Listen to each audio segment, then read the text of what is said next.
vet kept the X-ray up on the bright screen and did not look at me right away. Dusty lay on the towel between us, still heavy and sleepy from the light sedation, his white fur glowing under the exam room lights. The vet's finger traced a shadow behind Dusty's eye, and her voice got careful. She said the tearing was not just irritation. She said the tooth roots were growing the wrong way inside his skull. She said it could press into places it should never touch. I stared at the picture like it was a map I could learn in 1 second and use to save him. I had walked in thinking I was doing a small, responsible thing. In the same room, with the same smell of disinfectant and clean paper, I realized I was being handed a kind of truth I did not know how to carry.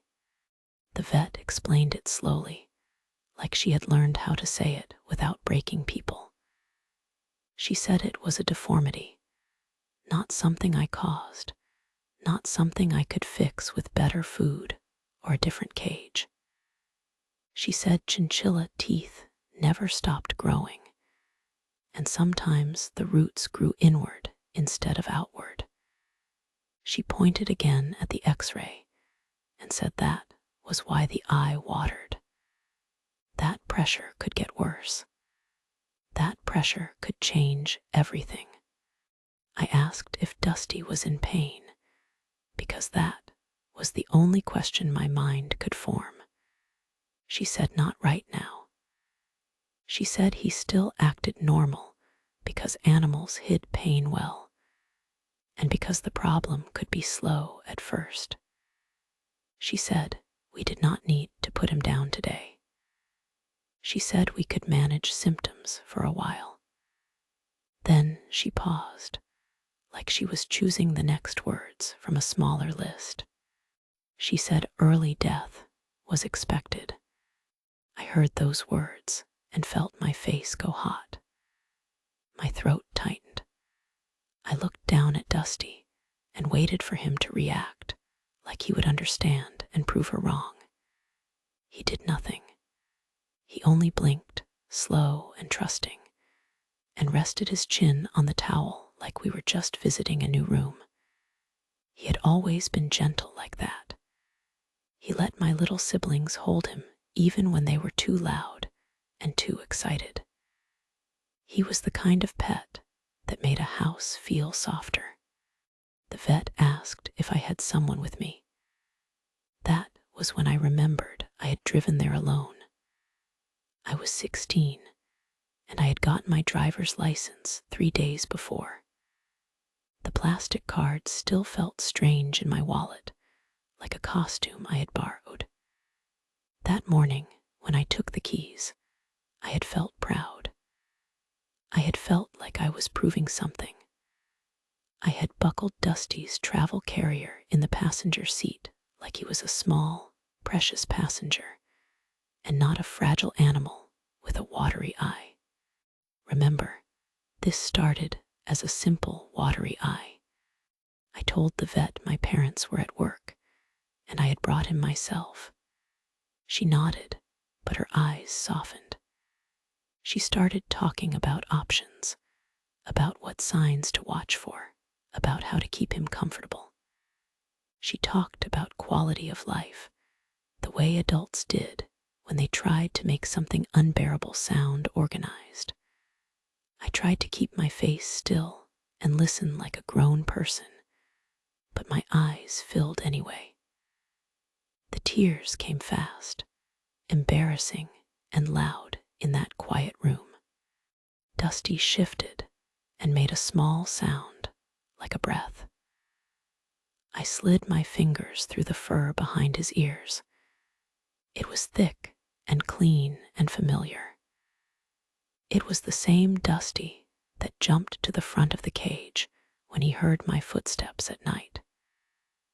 The same Dusty that took treats from my palm with tiny, careful hands.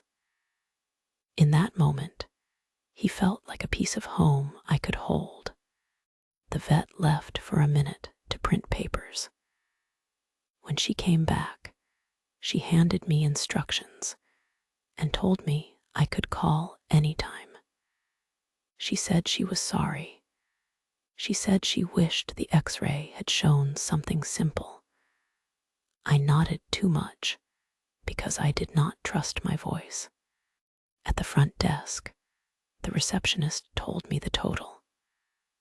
I opened my wallet with hands that did not feel like mine and pulled out cash, babysitting money folded and tucked away for months. The bills looked too ordinary for what I had just learned. The receptionist counted it, gave me a receipt, and wished Dusty well in the same calm tone she would have used for any pet. I carried Dusty's carrier out to the car and set it on the seat. The late afternoon sun hit the windshield and made the parking lot look washed out. I sat behind the wheel and held the keys without turning them. My chest hurt with each breath. I had wanted to feel adult. Now, I felt like I had stolen an adult problem and put it in my lap. When I finally drove home, every stop sign felt like a question. Every red light felt like time I could not stop. Dusty rustled once in the carrier, then went quiet again. I watched the road, but I kept seeing that X-ray in my mind and the vet's finger circling that shadow. By the time I pulled into our driveway, I already understood something that scared me more than the diagnosis itself. I was the only one who knew. And as I sat there in the garage with the engine off, Dusty's carrier beside me, I had to decide what kind of person I was going to be when I walked through the door. Would I tell my family the truth right now and change the way they looked at every day with him? Or would I keep it to myself and let them stay happy a little longer? Dusty lived close enough to me that I heard him before I saw him. His cage sat in the guest bedroom that connected to my room, like the house had made a small hallway just for us. At night, when everything else went quiet, I heard the soft scratch of his feet on the metal shelf. I heard the bottle tap when he drank. I heard the wheel start and stop. Those sounds meant the house was normal. They meant everyone was still asleep and nothing was wrong.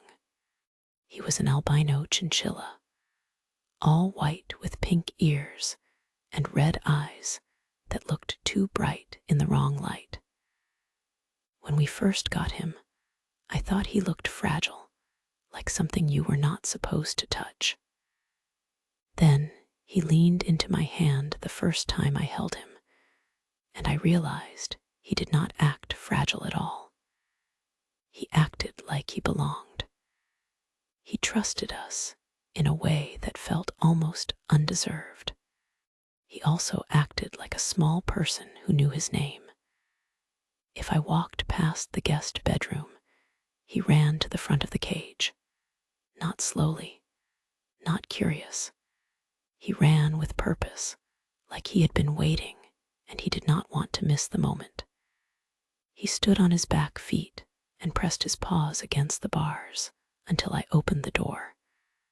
When I lifted my hand inside, he hopped into it, not onto my wrist by accident, into my palm like he had chosen it. I told myself I was used to it, but I never was. Every time he jumped into my hand, it felt like a promise I had to keep.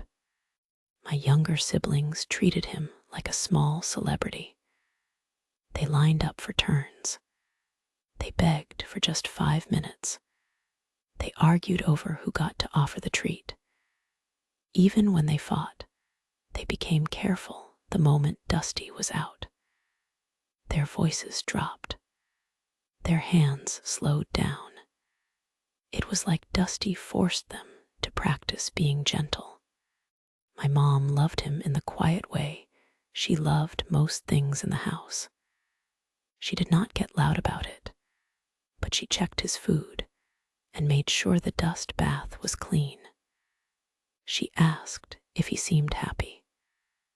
She reminded us to close doors so he could not run out and disappear. When she held him, she did not squeeze. She just held him against her chest and breathed slower, like he made her calm. My dad pretended he was not attached at first. He called Dusty that little guy instead of using his name. He said he was not a pet person. Then one evening I caught him standing in the guest room with the cage door open, letting Dusty sniff his fingers. Dad stood very still, like he did not want to break the moment. When Dusty climbed onto his hand, my dad smiled without meaning to. He saw me watching and cleared his throat. He said, "He is all right, I guess." But he said it like he was proud. Dusty became the center of small rituals in the house. Someone always greeted him when they walked by. Someone always checked on him before bed. When friends came over, we showed them Dusty like he was part of our family, not a pet in a cage. He never bit. He never lunged.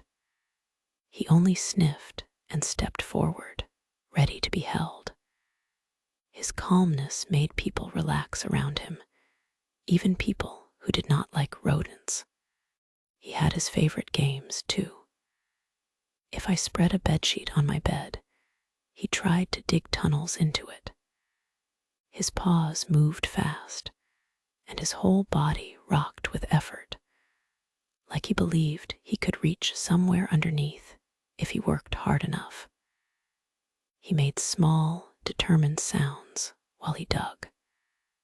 When he finally stopped, he looked up at me with dust on his whiskers, like he wanted me to be impressed.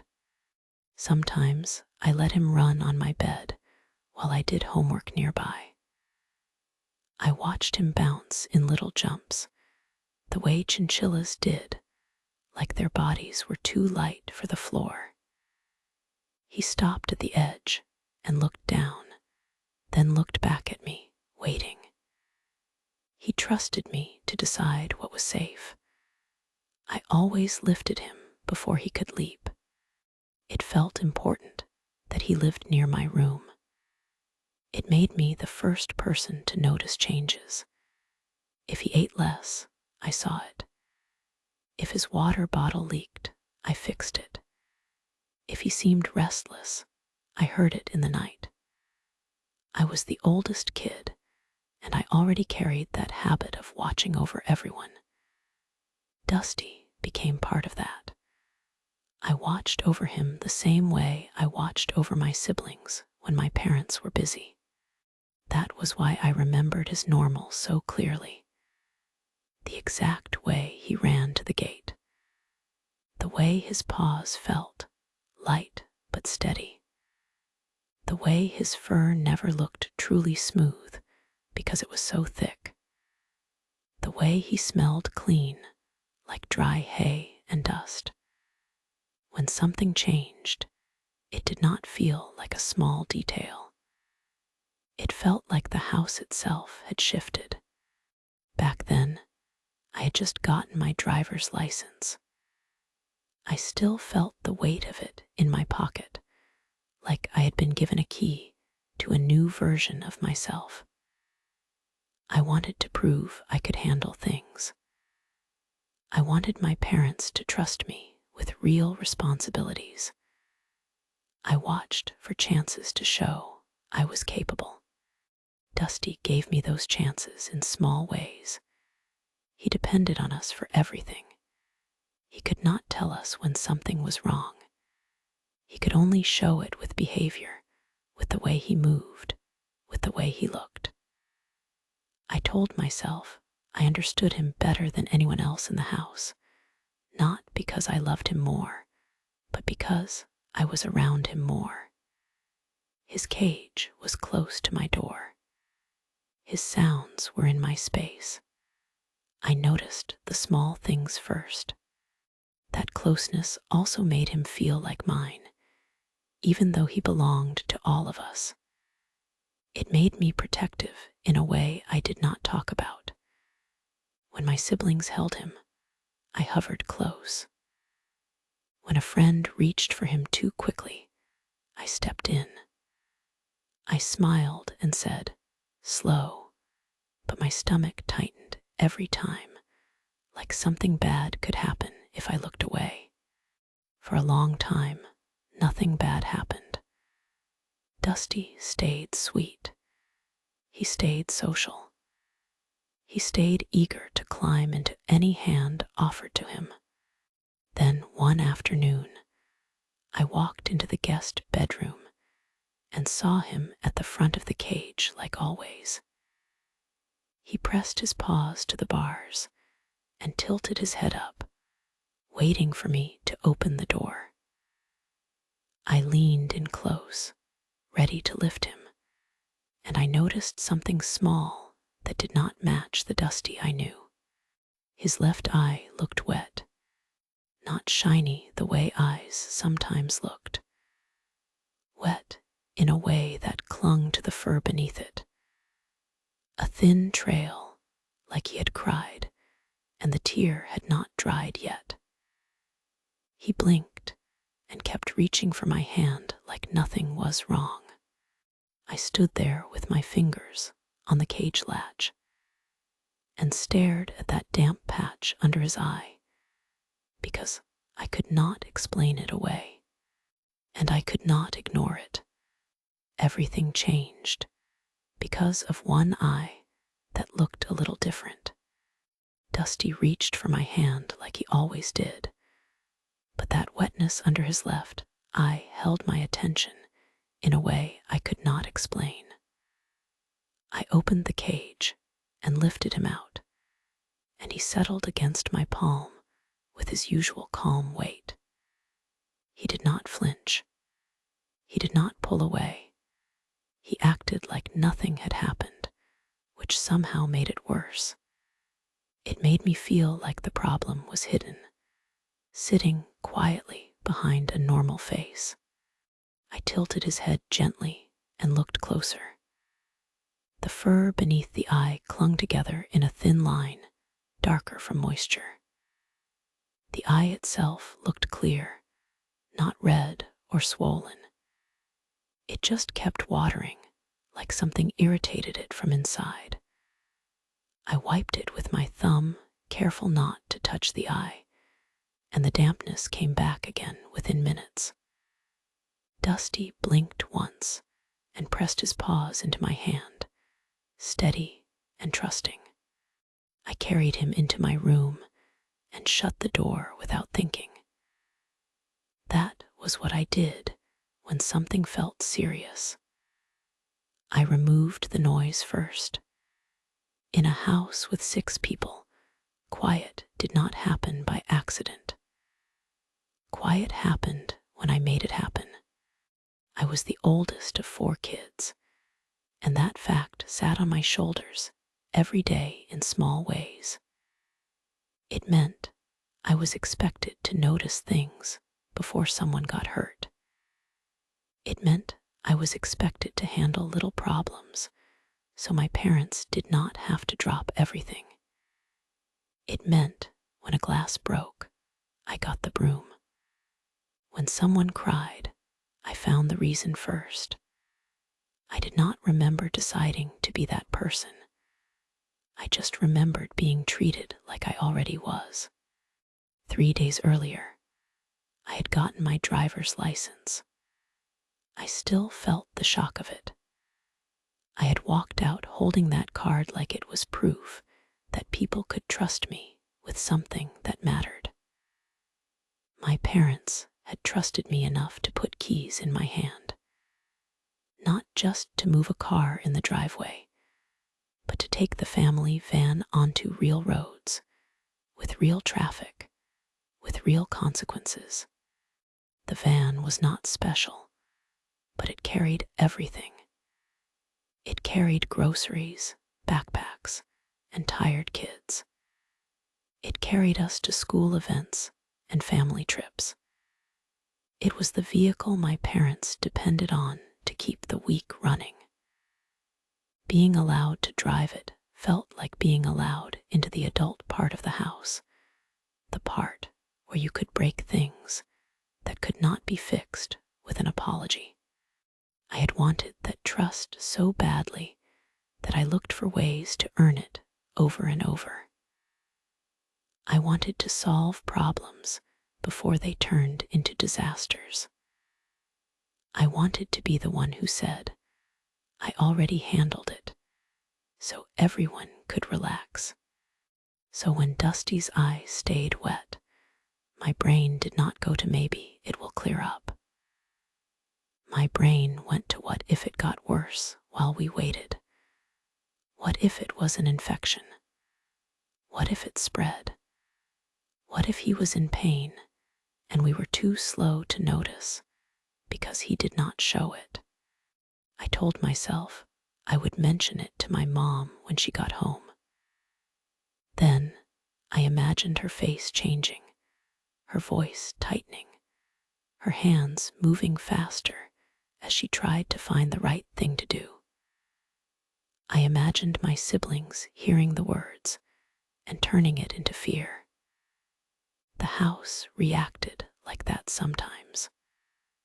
One small problem could become a storm if too many people felt helpless at once. I did not want a storm. I wanted a solution. I set Dusty back in his cage and watched him drink water like nothing was wrong.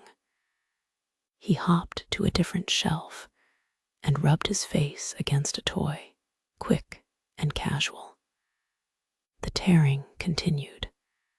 It did not match his behavior. It did not fit the simple picture of a pet with an itchy eye. It looked small, but it felt like a warning. We did not have a normal vet for him. We had an exotic animal clinic across town that handled chinchillas and other small pets. I had heard my parents mention it before, the way people mentioned a place they hoped they would not need. If I asked my mom to call, it would become a family event. There would be discussion and waiting and choosing a day that worked for everyone. In my head, each hour we delayed felt like I was gambling with his health. I stood in the guest bedroom doorway and looked at his cage, at the latch, at the bottle, at the pellets. All the ordinary pieces of his life sat there like props. They looked so controlled, so safe, but I could not control what was happening under his skin. I went to the kitchen phone and checked the clock. Early smartphone or not, this part of my memory stayed old-fashioned and sharp because it mattered. The house phone cord stretched across the counter. I dialed the clinic number from a small card my mom kept in a drawer. My fingers shook, not from fear of the call, but from the feeling that I had stepped into a decision without asking permission. The receptionist answered in a flat, professional voice. I said, "Hi, I have a chinchilla, and his eye is watering." Even saying the word chinchilla out loud made it feel more real, like I had moved the problem from my mind into the world where it could change things. She asked if he was eating and drinking. I said yes. She asked if the eye looked red. I said no, just watery. She asked if we could come in. The way she said it made it sound routine, like watery eyes happened all the time. That should have calmed me down, but it did not. Routine problems did not usually make my stomach drop. I looked toward the hallway that led to the bedrooms. My siblings were somewhere in the house, loud and alive. If I told them I was taking Dusty to the vet, they would want to come. If I told my mom, she would insist on coming. If I waited for my dad to get off work, it would become a group decision. It would take time. Time was the one thing I could not stop thinking about. The receptionist offered an appointment that afternoon. She asked if a parent would be bringing him. My mouth went dry. I could have said yes and hung up, and then the clock would start ticking until I had to explain everything. Instead, I heard myself say, "I can bring him." There was a small pause, just long enough for me to feel the weight of what I had claimed. She asked my age. I said 16. She asked if I had a way to pay. I said yes, because I had babysitting money saved in an envelope in my desk drawer. Money I had planned to use for something fun, something normal. She gave me the appointment time and told me to bring Dusty in his carrier. I wrote it down even though my hands remembered every number. When I hung up, the kitchen felt too quiet. The air felt thin, like I had opened a door in the house that was not supposed to open yet. I walked back to the guest bedroom and stared at Dusty through the cage bars. He came forward immediately, paws up, ready to climb into my hand like he always did. I reached for him, and I realized the decision had already formed in me, solid and stubborn. I decided I was going alone. I moved like I had done it 100 times, even though I had never done it once. I found a brown grocery bag under the sink, the thick kind with flat handles. I laid a small blanket inside so Dusty would not slide around. Then I took a pen and punched air holes along the top, one by one, careful not to tear the paper. Each hole made a soft rip sound that felt too loud in the quiet house. I kept glancing down the hallway, waiting for one of my siblings to appear and ask what I was doing. When I lifted Dusty out of his cage, he came willingly, paws stepping into my hand like he trusted whatever came next. His eyes still looked wet. I tucked him into the bag and folded the top in a way that left room for air and light. I did not want him to feel trapped. I wanted him to feel like he was being carried somewhere safe. I grabbed the envelope of babysitting cash from my desk drawer and pushed it into my pocket. The paper edges rubbed against my fingers as if it tried to remind me that money was real and limited and not meant for emergencies. I ignored it and reached for the van keys. The family van smelled like old snacks and warm fabric. I placed the bag on the passenger seat and threaded the seatbelt through the handles, then clicked it in. The buckle sound felt final, like a door locking behind me. Dusty shifted once inside the bag, a small rustle against the blanket. I rested my hand on the paper and spoke softly, telling him it was okay. I did not know if chinchillas understood words, but I needed him to believe I had control. The drive to the clinic felt longer than it should have. Every turn made the bag sway slightly.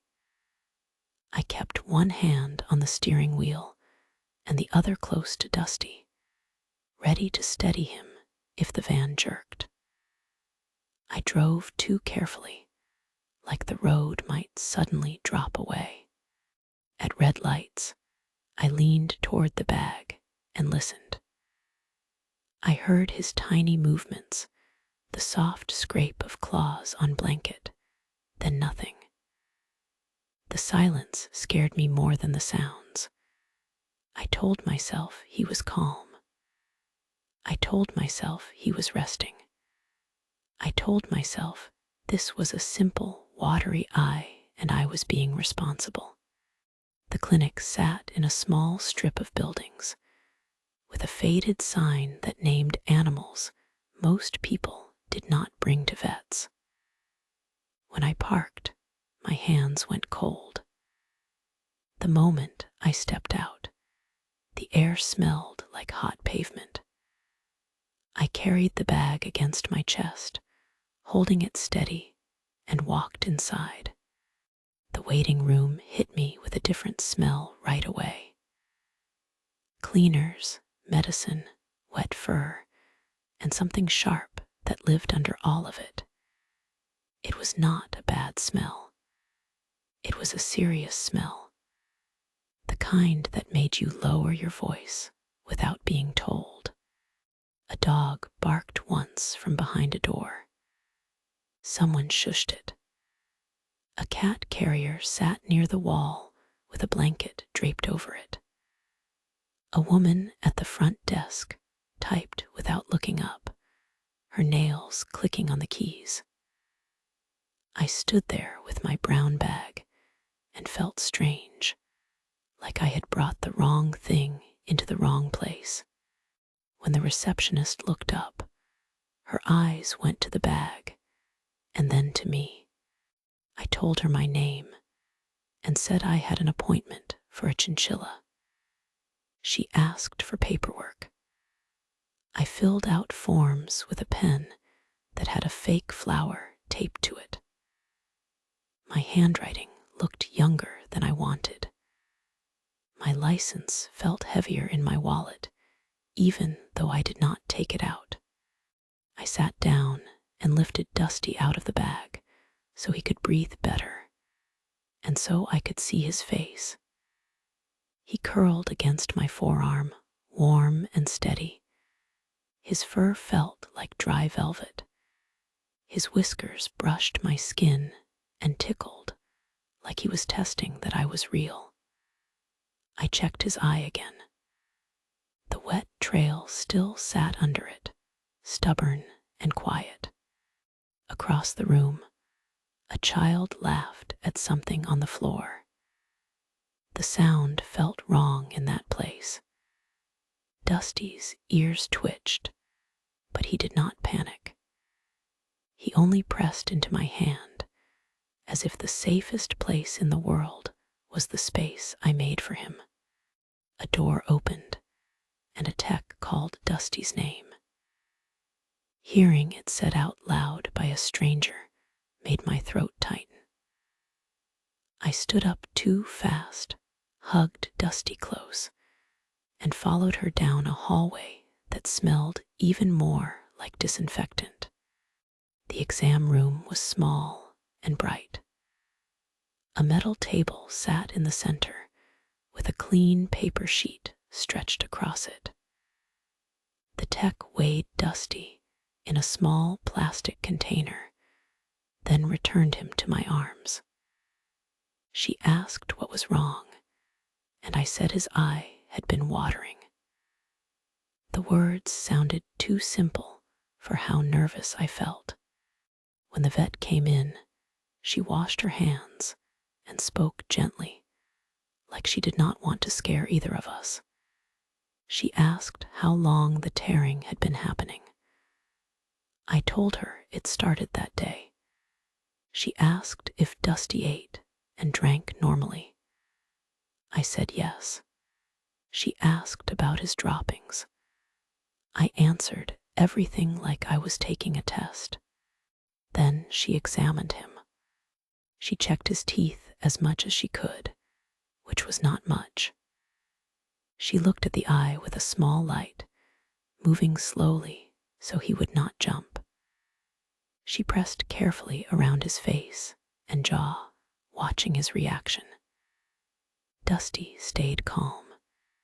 He let her hold his head, let her look, let her touch.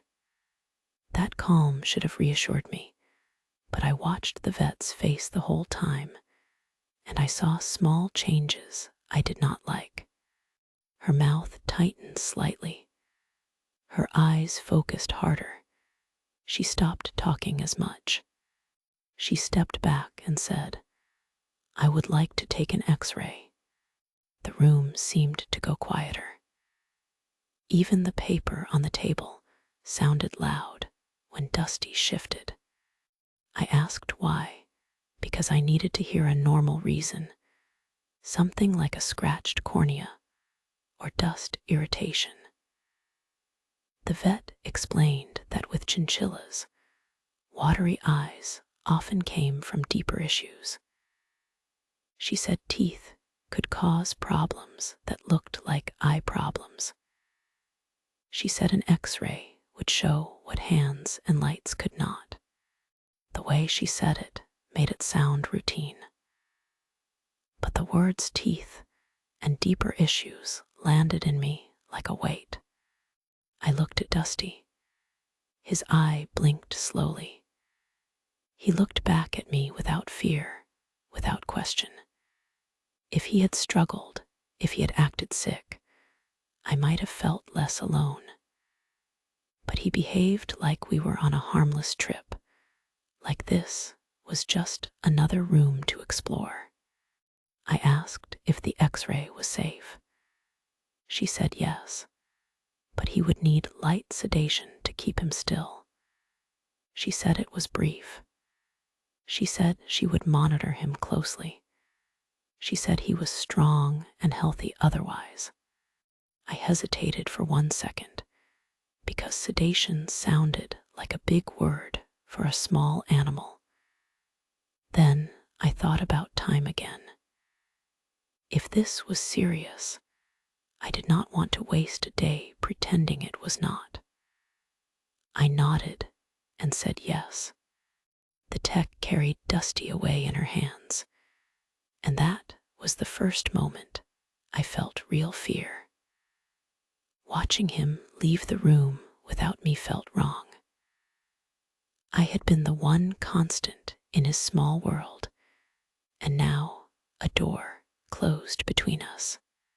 I sat alone on the chair against the wall and listened to the clinic sounds through the hallway. Phones ringing, muffled voices, a dog whining somewhere behind another closed door. My foot tapped without permission. I tried to stop it and could not. After a while, the tech returned and placed Dusty back in my arms. His body felt heavier than before, his muscles loose. His eyes looked half open, unfocused, like he was floating. I held him against my chest and felt his breathing, slow and steady. I watched his whiskers twitch and then go still again. The sight of him not fully awake made my stomach turn. I whispered his name and stroked the fur between his ears in small, careful movements. I counted his breaths without meaning to. 1, 2, 3. I told myself it was normal. I told myself I had agreed to this. I told myself I was being brave.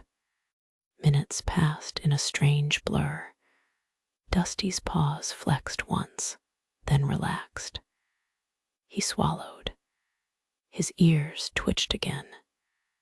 His eyes still looked damp, even through the sleepy haze.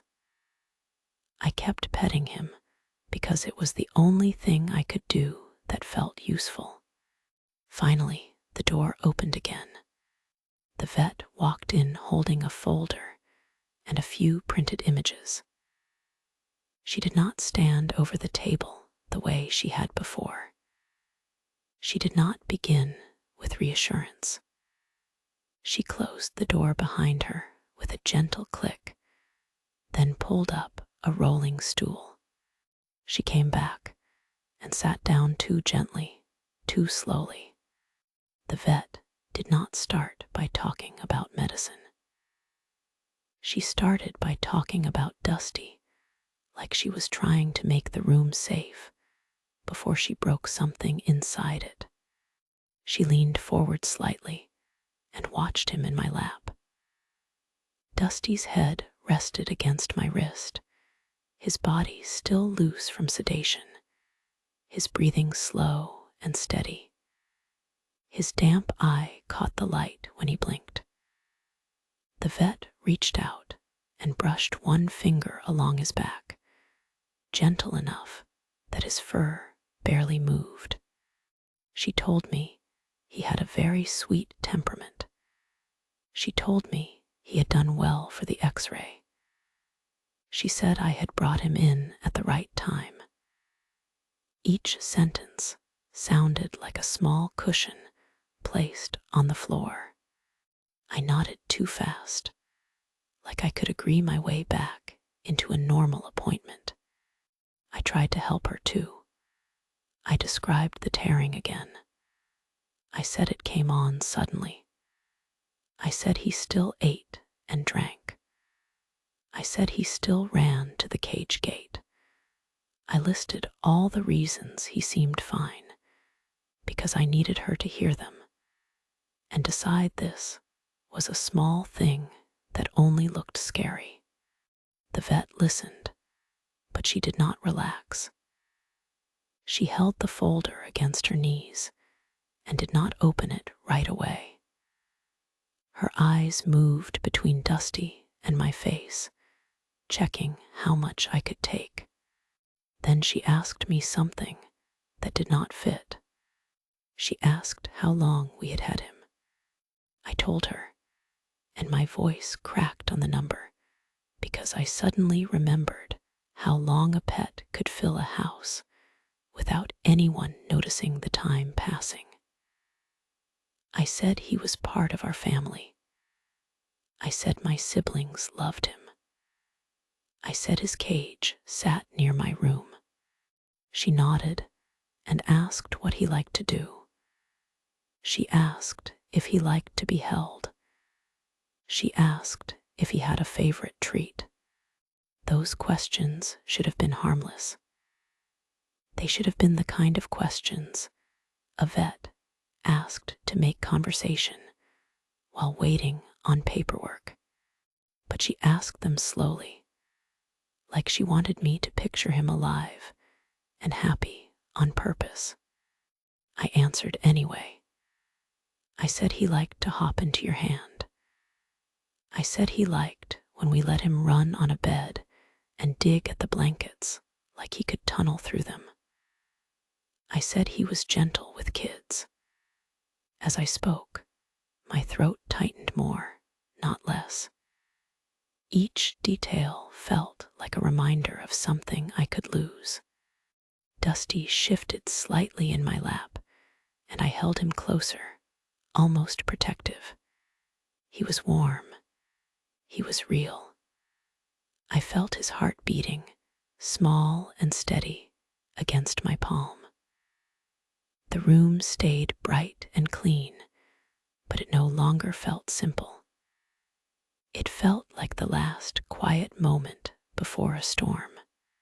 I tried to push the appointment back toward normal again. I asked if it was an infection. I asked if dust from the bath could irritate his eye. I asked if we just needed drops. My mind grabbed for anything I recognized, any problem that came with a small bottle and an easy fix. The vet opened the folder then but she did not show me the X-ray yet. She looked down at the papers as if she needed the words to be in the right order. She took a breath that sounded practiced. I interrupted with the most practical question I could think of, because I wanted to anchor myself to money and receipts and the routine things adults handled without shaking. I asked how much the eye drops would cost. The vet looked up at me, and the kindness in her face changed into something heavier. Not pity exactly, not fear, something like respect mixed with regret. The kind of look people gave you when you were too young to be sitting where you were sitting. She told me she could give me drops if the eye got irritated. She said they could help with comfort. Then she paused. She said drops would not fix what was causing the tearing. My stomach dropped so hard it felt like falling. The room seemed to shrink around that sentence.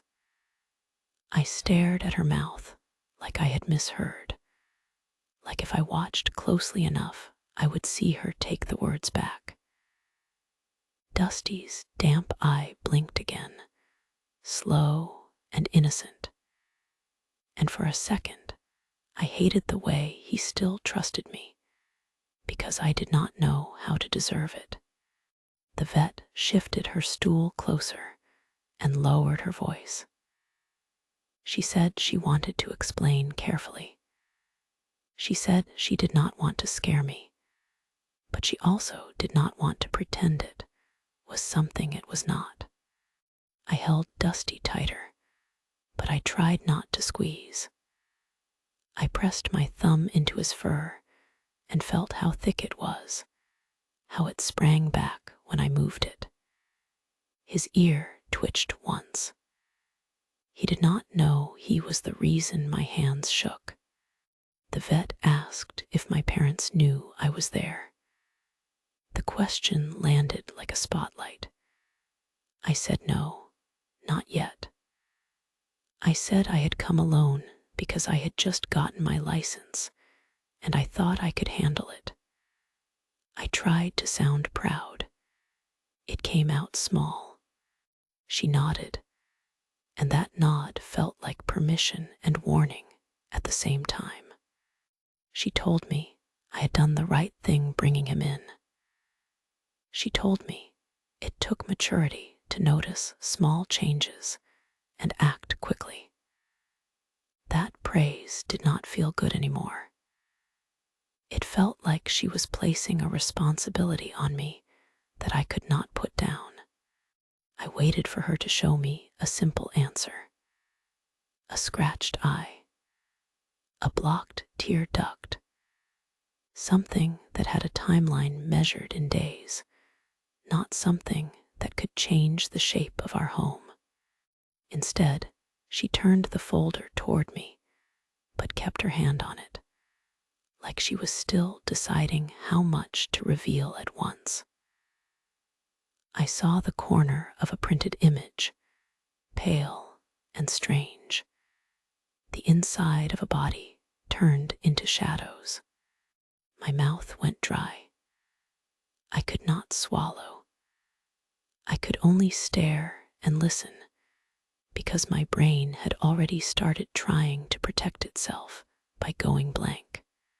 The vet spoke again, and her voice sounded like it came from a few feet farther away. She said very quietly that this was never about eye drops.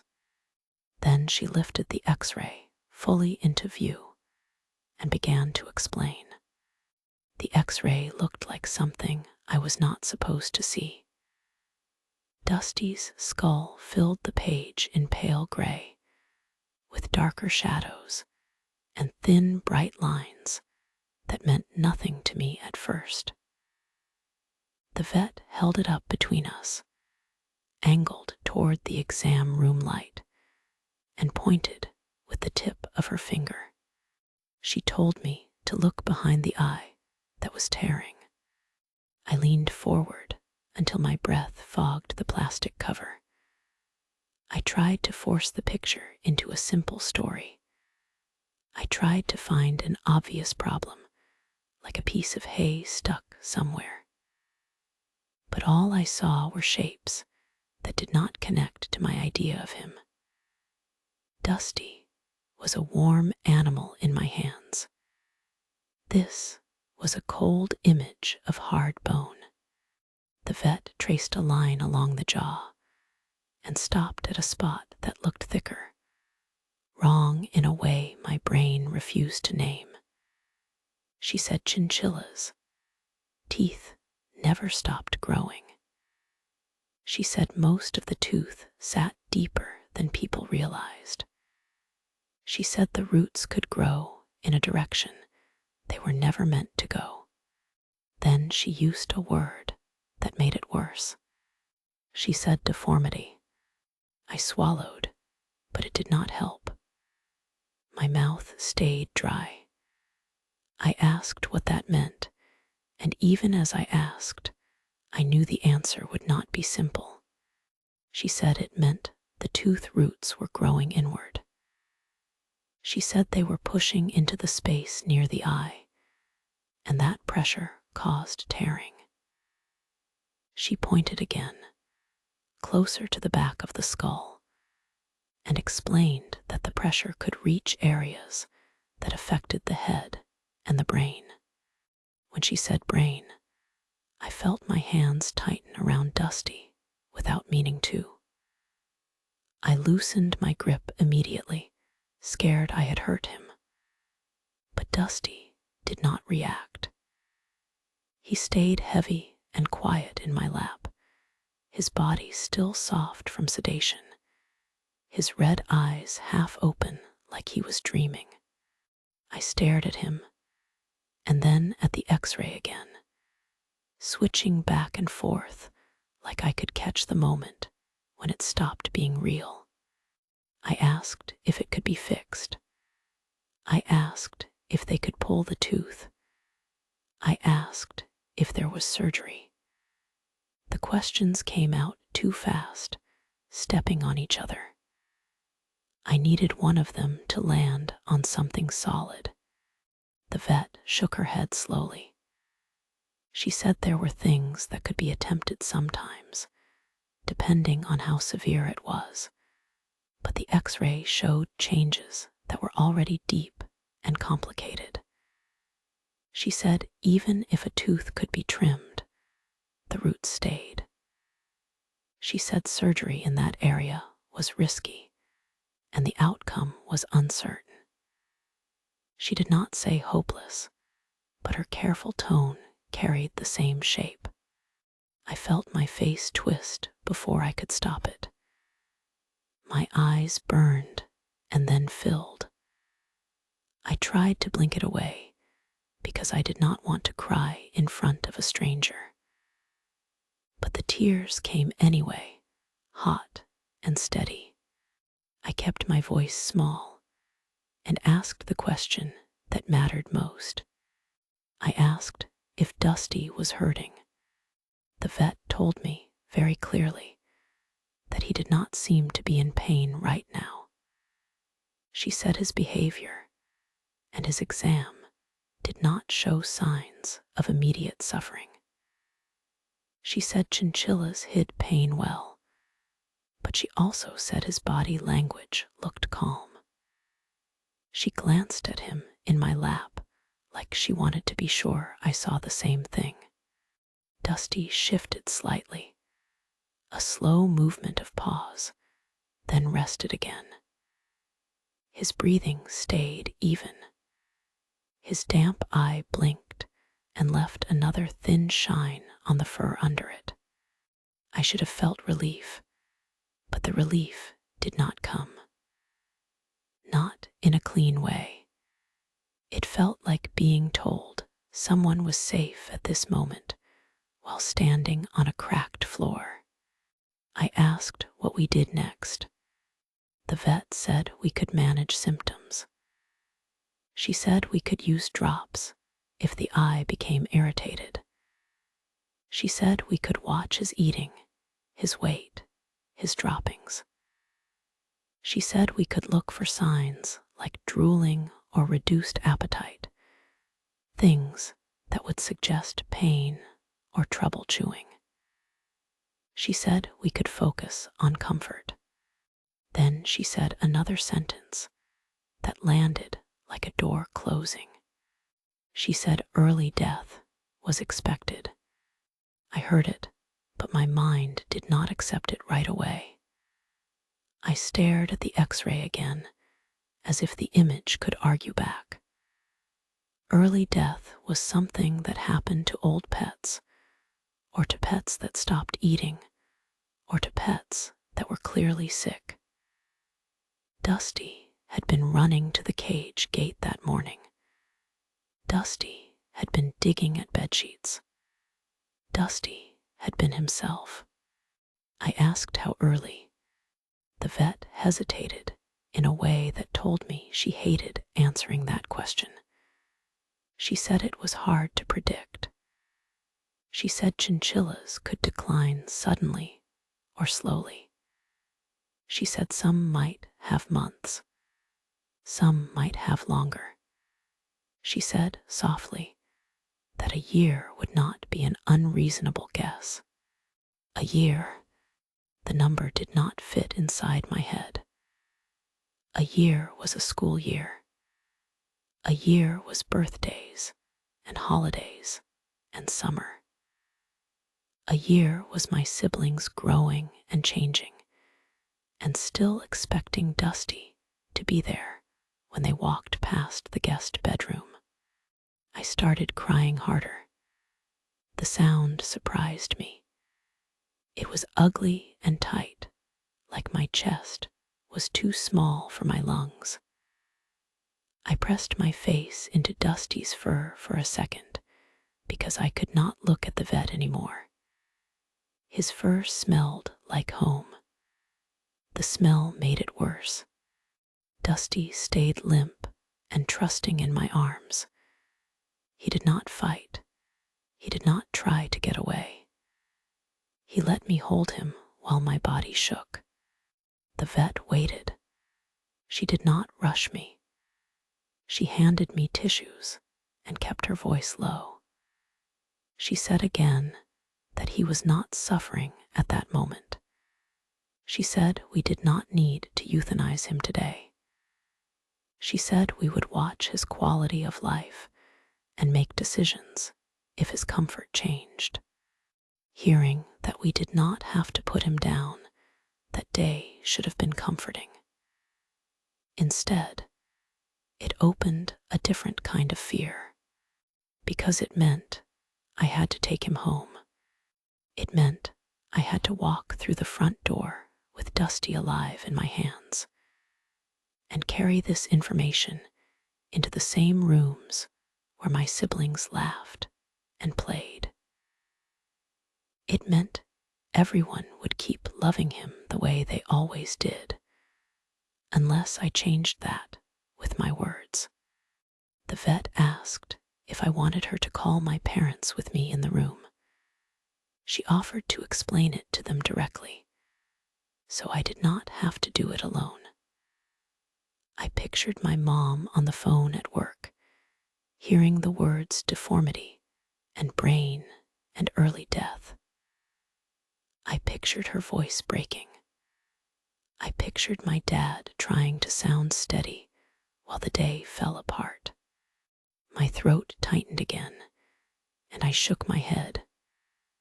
I told the vet I would talk to them myself. It was not a brave choice. It was a desperate one. I needed a few minutes where Dusty was still just Dusty, warm and present, not a countdown. The vet gave me printed instructions and told me what to watch for. She spoke in a calm, even tone, but the words slid off me. My brain grabbed only a few pieces. Tooth roots, pressure, not in pain now, No immediate euthanasia. Expected early death. Maybe a year.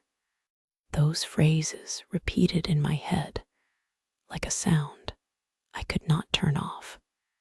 When she finally stood, she moved even more gently than before. She told me to take time. She told me to call if anything changed. She told me she was sorry.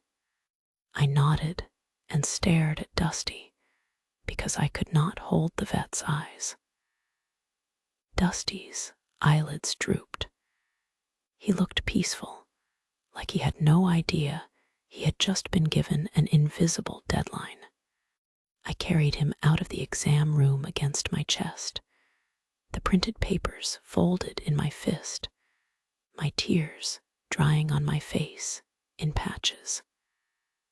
The hallway felt longer than it had before. The waiting room felt louder.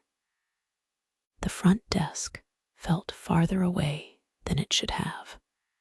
And as I walked, with Dusty breathing quietly in my arms, a thought began to form, slow and sharp.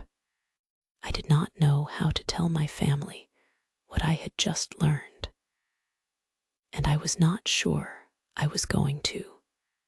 The receptionist did not look at me like something terrible had happened. She looked at me like I was just another person at a counter, another transaction, another small animal appointment in the middle of a workday. That normality felt wrong. I stood there with Dusty in a brown bag pressed against my chest, his body still heavy and sleepy inside, and I tried to make my face work. I tried to make my voice steady. The receptionist told me the total, and I nodded like I had expected it. I pulled the babysitting envelope from my pocket. The bills were folded and soft from being handled. My hands shook as I counted them out. I hated that part.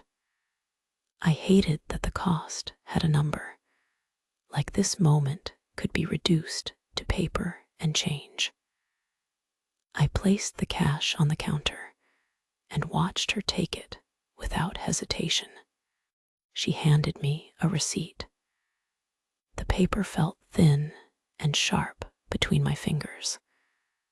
I folded it and shoved it into my pocket with the printed instructions from the vet.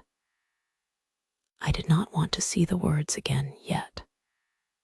I did not want the ink to become real. I walked out into the heat and the light with the bag against my chest. The parking lot felt too open.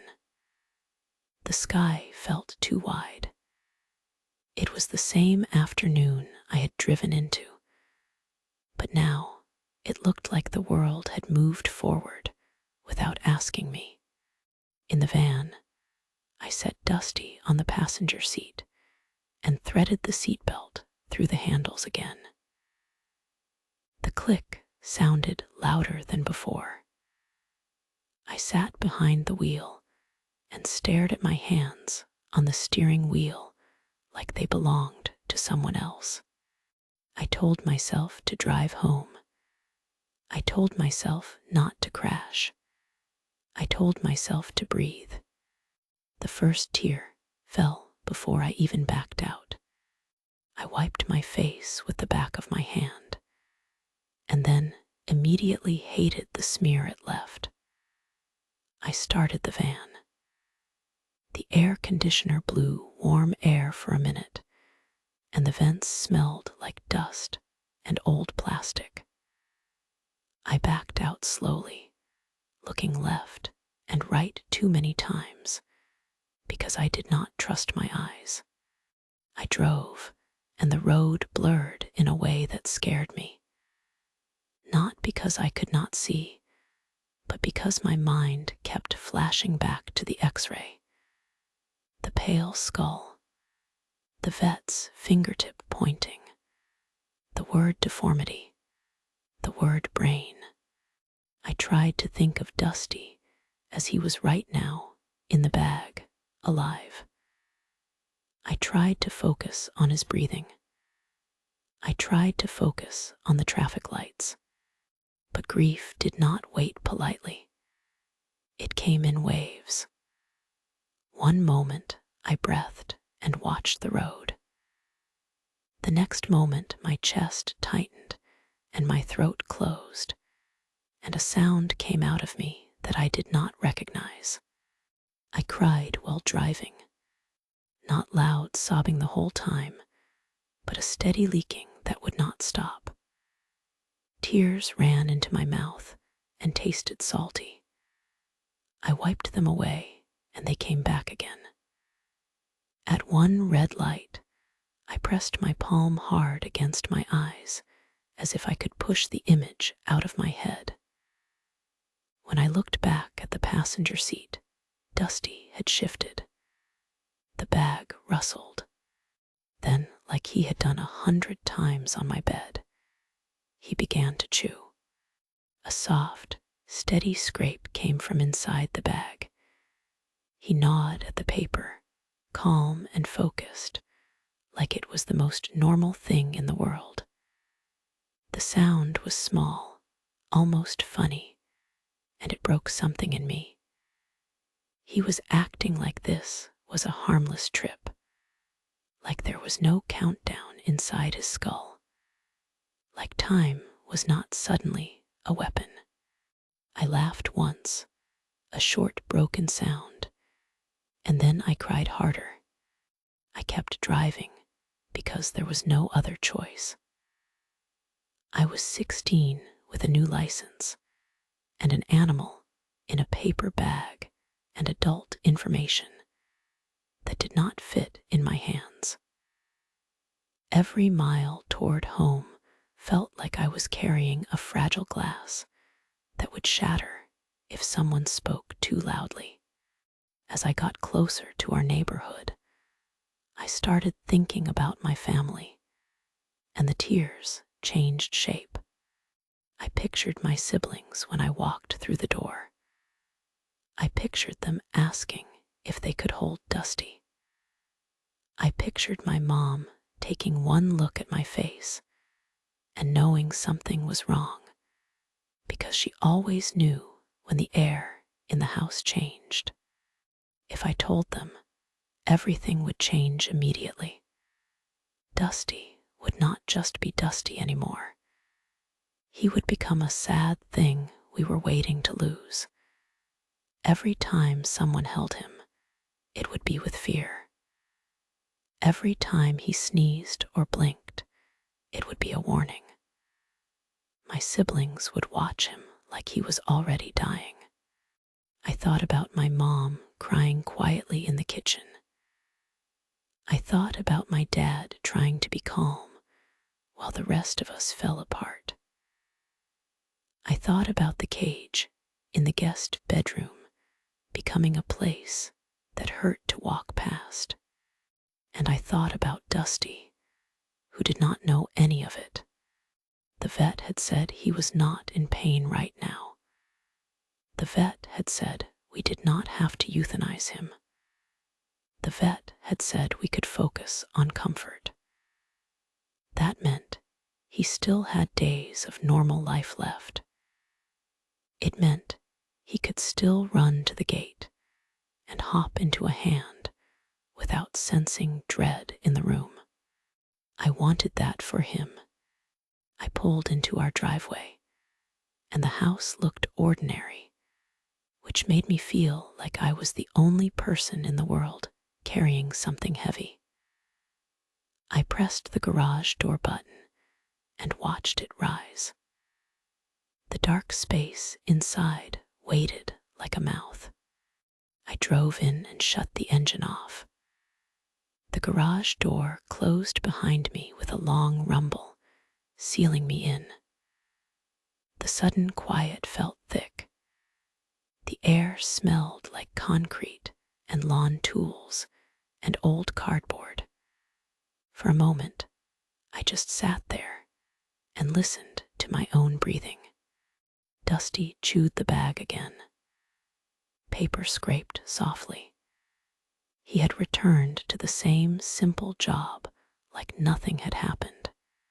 I leaned forward until my forehead touched the steering wheel. I cried into it, trying to be silent. It was the kind of crying where your body fought you, where your shoulders jerked even when you wanted to be still. I felt too young and too responsible at the same time. I took the vet papers from my pocket and unfolded them in the dim light. The words stared back at me. Instructions, warnings, signs to watch for. The kind of language that pretended you could control what came next if you were careful enough. My eyes found the part about prognosis again, and my stomach turned. I folded the papers quickly and shoved them back into my pocket like they burned. This was the moment the story split into two lives: what my family saw and what I knew. Inside the house, my siblings probably ran around with loud feet. My mom probably moved through rooms doing 100 small tasks. The day probably continued like it always did. In the garage, time had stopped. I sat up and wiped my face with my sleeve. My skin felt tight and wet. I looked in the rearview mirror and saw my eyes were red and swollen. I took a deep breath and tried to make myself look normal, but I could not make my heart normal again. It beat hard, like it was trying to warn me. I thought about telling them anyway. I imagined walking inside and saying the words out loud. I imagined the silence that would follow. I imagined the way my siblings would stare at me, not understanding, then understanding too much. I imagined my mom's face changing the way it did when she heard bad news. I imagined my dad looking at me with that calm, serious attention adults used when something was real. Then I imagined Dusty's cage, suddenly surrounded by sadness, and I realized something about myself that I did not like. I did not want to watch them suffer. Not yet. Not when Dusty still hopped into hands and dug at blankets.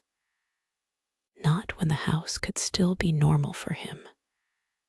Not when the only thing wrong on the surface was one wet eye. I told myself I would wait until I knew more. I told myself I would tell them if it got worse. I told myself I would choose the right moment. But deep down, sitting in that dark garage, I made the decision that mattered. I decided I would keep it to myself. I decided Dusty's remaining life would feel normal for everyone else, even if it did not feel normal for me. I decided I would carry the fear alone, because I thought that was what a responsible person did. The moment I decided, my chest loosened slightly, not from peace, but from certainty.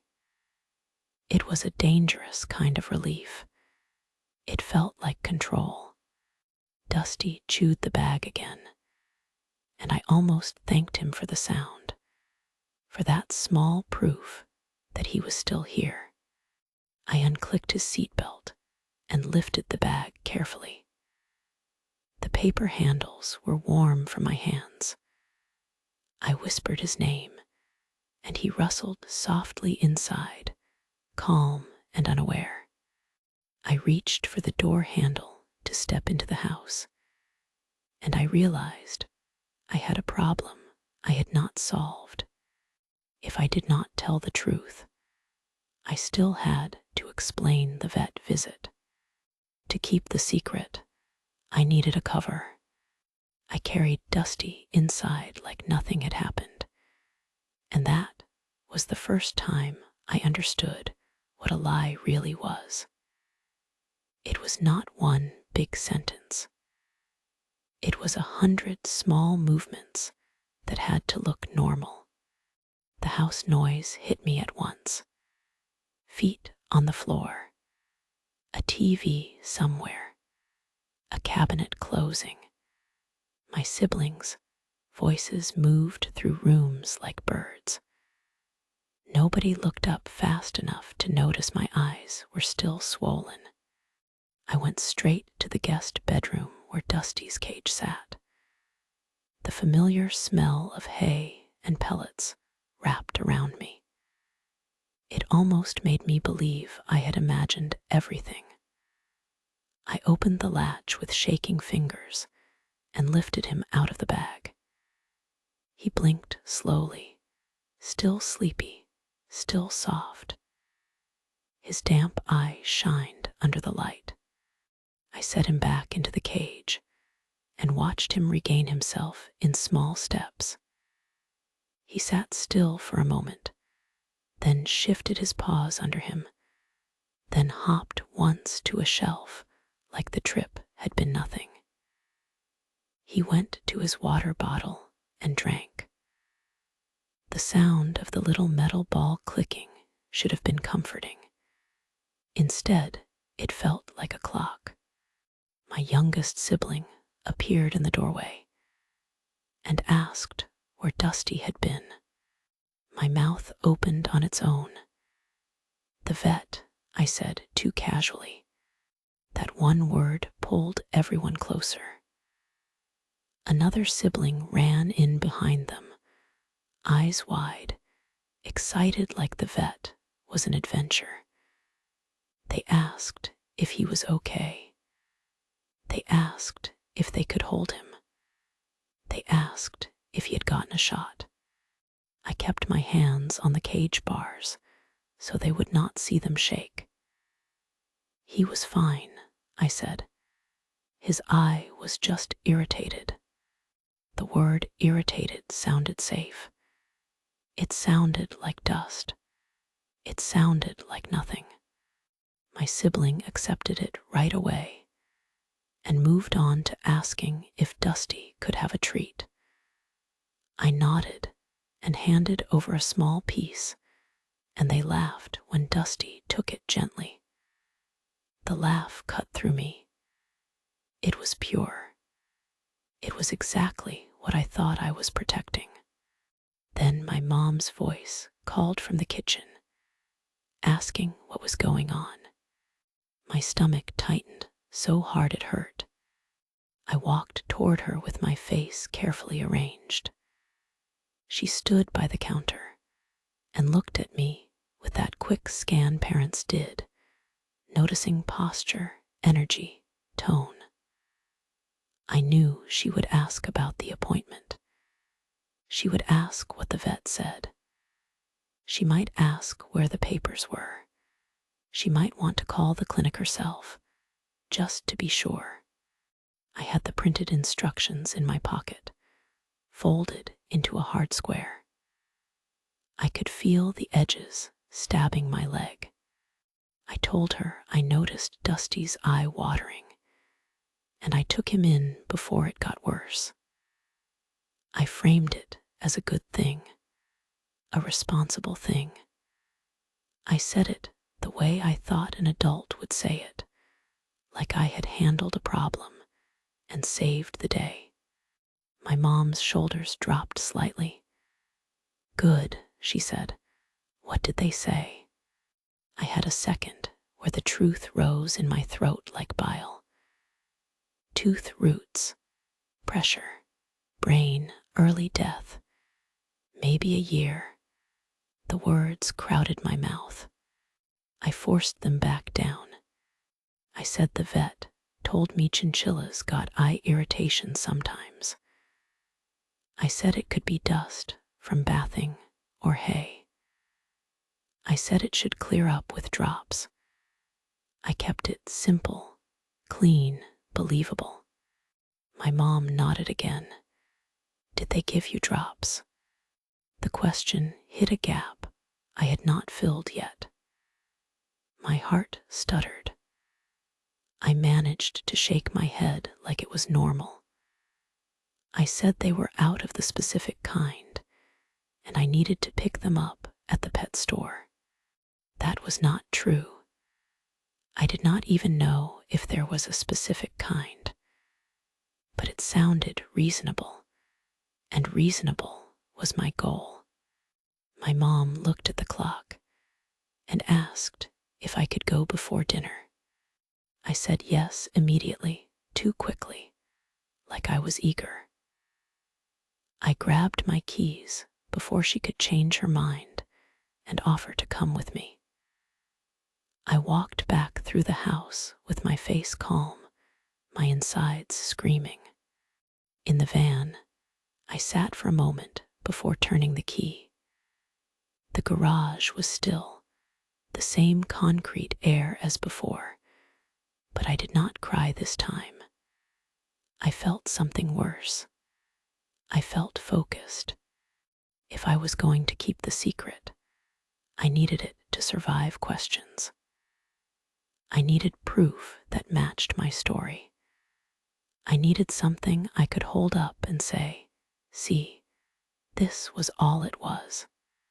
I drove to the nearest pet store with my hands tight on the wheel. The sun sat lower now, and shadows stretched across the road like long fingers. I parked and walked in, and the store smell hit me. Bedding, feed, plastic. It was bright and cheerful in a way that made me feel sick. I went straight to the small animal aisle. The shelves were filled with tiny bottles that promised simple fixes. Eye drops, vitamins, supplements. Everything looked like a solution you could buy.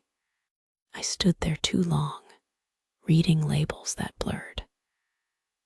My mind kept insisting that if I chose the right bottle, the lie would become true. Like the drops could erase the X-ray if I believed hard enough. A store employee asked if I needed help. I almost said yes. I almost asked what to do when a chinchilla's tooth roots grew into his skull. The words nearly came out. Instead, I said, I just need eye drops for a chinchilla. His eye is irritated. The employee nodded like it was normal and pointed to a small section. I picked a bottle that said it was safe for small animals. My fingers closed around it like a weapon. At the checkout, the cashier chatted about the weather. I nodded at the right moments and paid with what was left of my babysitting money, my stomach twisting as the total appeared. The receipt printed and slid toward me. Another thin piece of paper. Another normal thing that made the unreal feel permanent. I drove home with the drops on the passenger seat like a prop in a play. Every red light gave me time to imagine my family asking harder questions. What did the vet say exactly? Did they do tests? Did you get paperwork? How much did it cost? Can I call them? I rehearsed answers until my throat hurt. When I walked back in, I held the drops up in my hand before anyone could ask. I acted proud. I acted relieved. I acted like the whole day had been a small test I passed. My siblings crowded around the cage again, excited by the bottle, by the idea of medicine, by the drama of it. My mom watched me from the doorway, the way she watched when she wanted to believe everything was fine. I put one drop into Dusty's eye with hands that still shook. He blinked and accepted it. He did not fight. He did not understand. He had just become part of my cover story. At dinner, the questions came like I knew they would. My dad asked how the vet visit went. I swallowed a mouthful of food that tasted like nothing and repeated the story. Eye irritation, common in chinchillas. Drops should help. No big deal. I watched my mom relax more with each sentence. I watched my siblings lose interest and move on to arguing about something else. I watched my dad nod, satisfied that I had handled it. The lie slid into place like a door, quietly closing. Later that night, when the house finally went quiet, I stood in the doorway of the guest bedroom and looked at Dusty's cage. He sat on a shelf with his paws tucked under him, calm and perfect. His eyes still looked wet. The drops had not fixed anything. I knew they never would. I went back to my room and lay in bed listening to the small sounds of the house, aware of the papers still hidden in my pocket, aware of the X-ray burned into my mind. The lie had worked.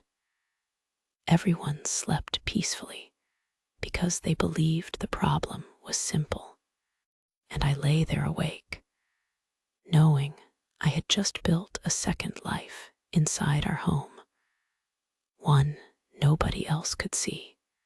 The lie worked, but now I had to live with it. After that day, the house sounded the same as it always had. Doors closed. Feet ran down the hallway. Someone laughed too loudly in the guest bedroom.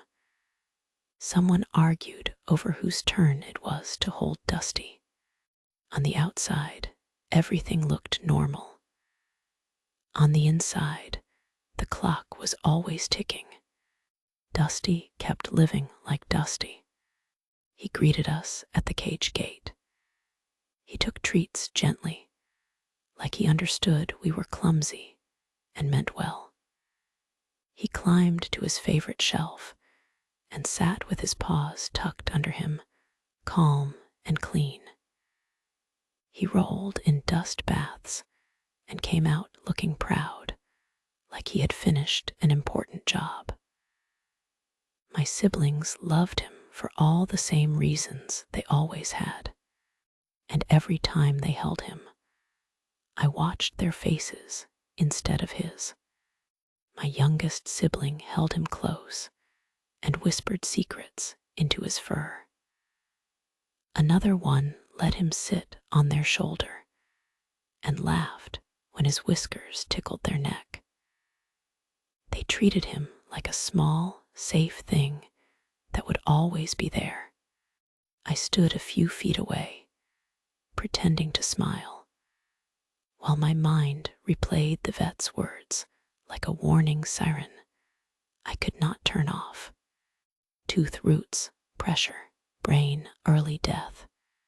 Sometimes I caught myself studying my siblings, like I was preparing for a disaster drill that only I knew about. I watched how attached they were. I watched how quickly their mood could change if Dusty startled or sneezed. I watched how my mom's face softened every time she walked past the cage and saw him sitting there, alive. It made me feel powerful in a sick way, like I controlled the emotional weather in the house. All I had to do was speak the truth, and everything would darken. So I kept my mouth shut and the sun stayed out for everyone else. But it never stayed out for me. The secret followed me room to room. It sat with me at dinner. It waited outside the bathroom door while I brushed my teeth. It lay down beside me in bed and breathed in time with my thoughts. I could be laughing at something on the TV and suddenly feel that same drop in my stomach because I remembered the X-ray for no reason at all. Every night, I made excuses to check Dusty. If someone asked what I was doing, I said I was just saying goodnight, like I had always done. And I had before. But now it was different. Now I watched him like a guard. I looked at his wet eye in the dim light and tried to decide if it looked better or worse. I watched how he chewed. I listened to the small clicks of his water bottle. I checked the food bowl, not because it was empty, but because I needed proof he was still eating. I memorized his normal. It was the only way I felt like I had any control. The eye drops became part of our routine for a while, but they were also part of my performance. I put them in when someone could see, so the story stayed strong. When I did it alone, I felt stupid and cruel at the same time. Stupid because drops could not change bone. Cruel because I was using Dusty's face as a mask. I started to fear questions I had never feared before. If my mom asked to see the vet paperwork, what would I do? If my dad asked which clinic I went to, would he call them? If one of my siblings said the tearing looked worse, would they demand another visit? Every time the phone rang, my heart jumped. Every time my mom said the word vet in any context, my throat tightened. I began to think in lies the way some people thought in prayers. I built extra details that I hoped I would never need to use. I told myself it was temporary. I told myself I would tell them later when I had the right moment, when I could soften it, when Dusty showed clearer signs. But the real reason I did not tell them was simpler. I did not want to watch the house break. I had seen grief before, in small family ways, and I knew how it changed people. It made voices quieter. It made eyes tired. It made rooms feel smaller. I did not want my siblings to carry that kind of weight over a pet, not for months, not every day. And I did not want my mom to look at Dusty like he was already gone. So I kept everyone happy, and I paid for it alone. There were moments when the pressure built so much, I almost confessed by accident, like when my dad walked into the guest bedroom and scratched Dusty gently behind the ears. Dusty leaned into the touch with complete trust. My dad smiled in that soft, private way adults smiled when they thought nobody was watching. I stood in the doorway and felt something twist in me. I wanted to tell him right then. I wanted someone older to carry it with me. I wanted to drop the secret on the floor and let it break. But I could not do it. The words stuck. And then my dad walked away and the chance closed. Other times, it was my mom. She talked about Dusty like he was a small bright spot in our loud house. She called him sweet. She told guests about him. She asked if he had been held that day, like it mattered. It did matter. It mattered so much that it hurt. I watched her love him without fear, and I felt like I had stolen something from her. Not time, exactly. Something else. Joyce. Sometimes, late at night, I stared at the ceiling and argued with myself. Was it kinder to protect them from pain, or was it selfish? Was I saving them, or was I only saving myself from watching them cry? Was I doing this for Dusty, or was I doing it because I wanted the house to feel normal? I never reached an answer that stayed, because every morning, Dusty was still there. He still took food. He still hopped. He still looked at me with calm red eyes that did not accuse me of anything. And that made the secret feel both easier and heavier at the same time. Easier because I could pretend I had time.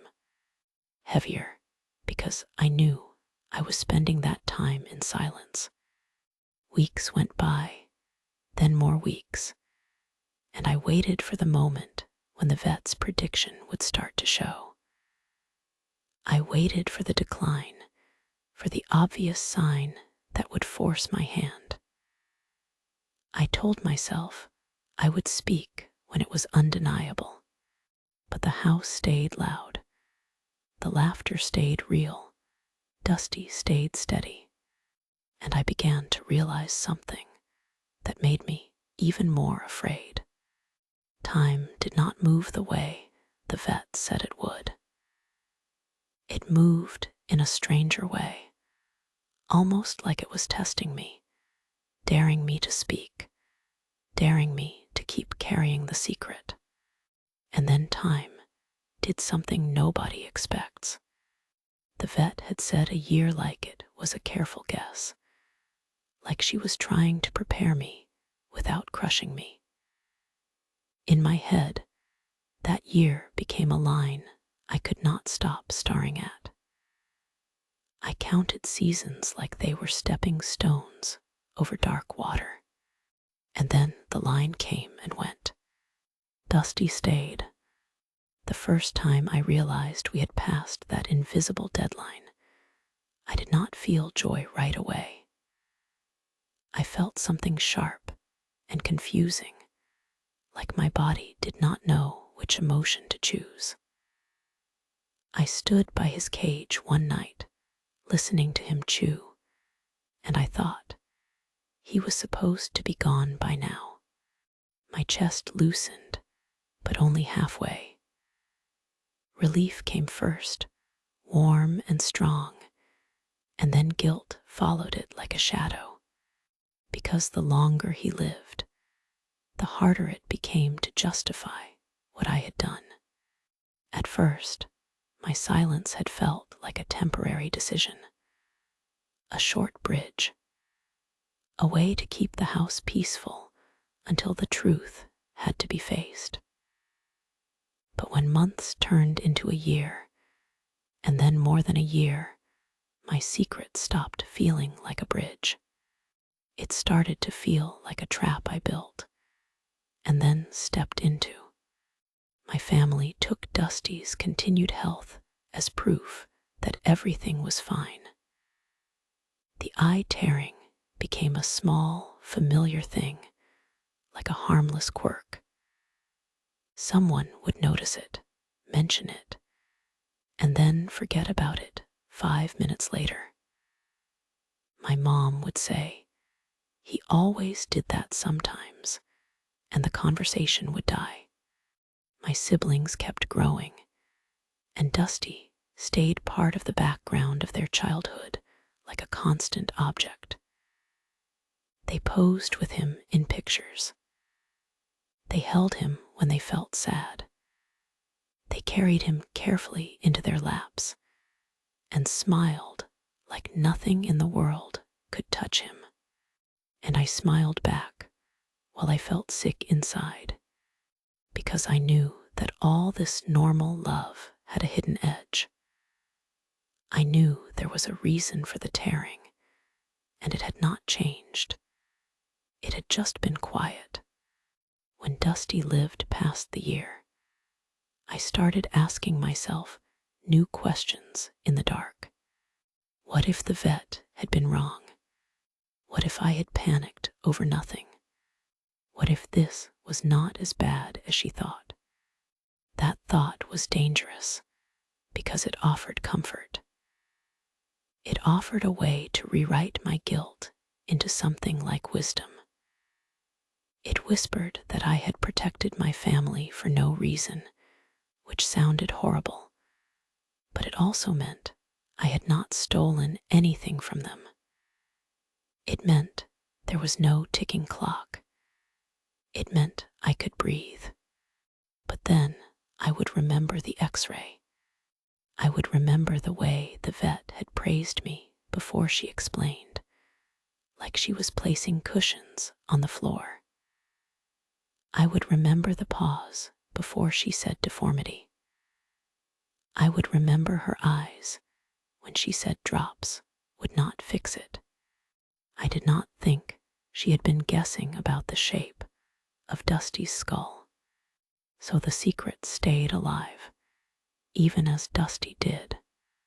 As time passed, my silence started to change. It stopped feeling like something I was doing for Dusty.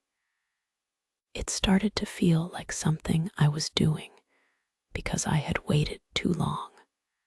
The confession I imagined in my head became harder each month. At 16, I could have said, I did not know what to do. I was scared. I thought I was protecting you. At 17, it would have sounded worse. Why did you keep this from us? At 18, it would have sounded like betrayal. How could you let us love him without knowing? The longer I held it, the more it felt like I was hiding it for myself, not to protect anyone else, to protect myself from the moment where my family looked at me differently.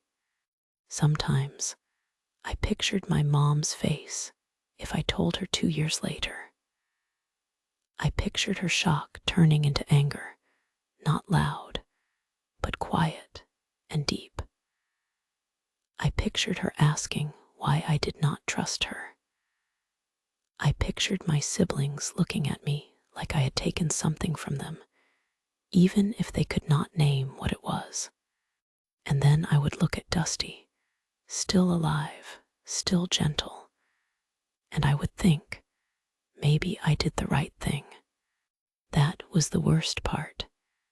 The extra years did not erase the fear. They stretched it. They stretched it into something I carried every day without anyone seeing.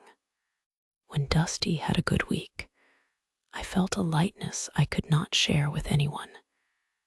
When he had a bad day, even a small one, my stomach turned and my heart raced because I thought, this is it. This is the drop. This is the moment the vet meant. I watched his eating like it was a test. I watched his weight with my eyes, guessing if he looked smaller. I listened for changes in his breathing when the house was quiet. If he slept too long, I panicked. If he moved too much, I panicked. No outcome felt safe. My family did not understand why I lingered near his cage. They thought I was just attached. They thought I was being sweet. They thought I was being responsible. They did not know I was waiting for a sign that would force the truth out of me. But the sign did not come for a long time. Dusty kept living, and my family kept loving him, and the secret hardened inside me. It became part of who I was in that house, the responsible oldest, the calm one, the one who handled things. I wondered if that was why I could not confess. Because if I admitted what I knew and what I chose, I would no longer be the calm one.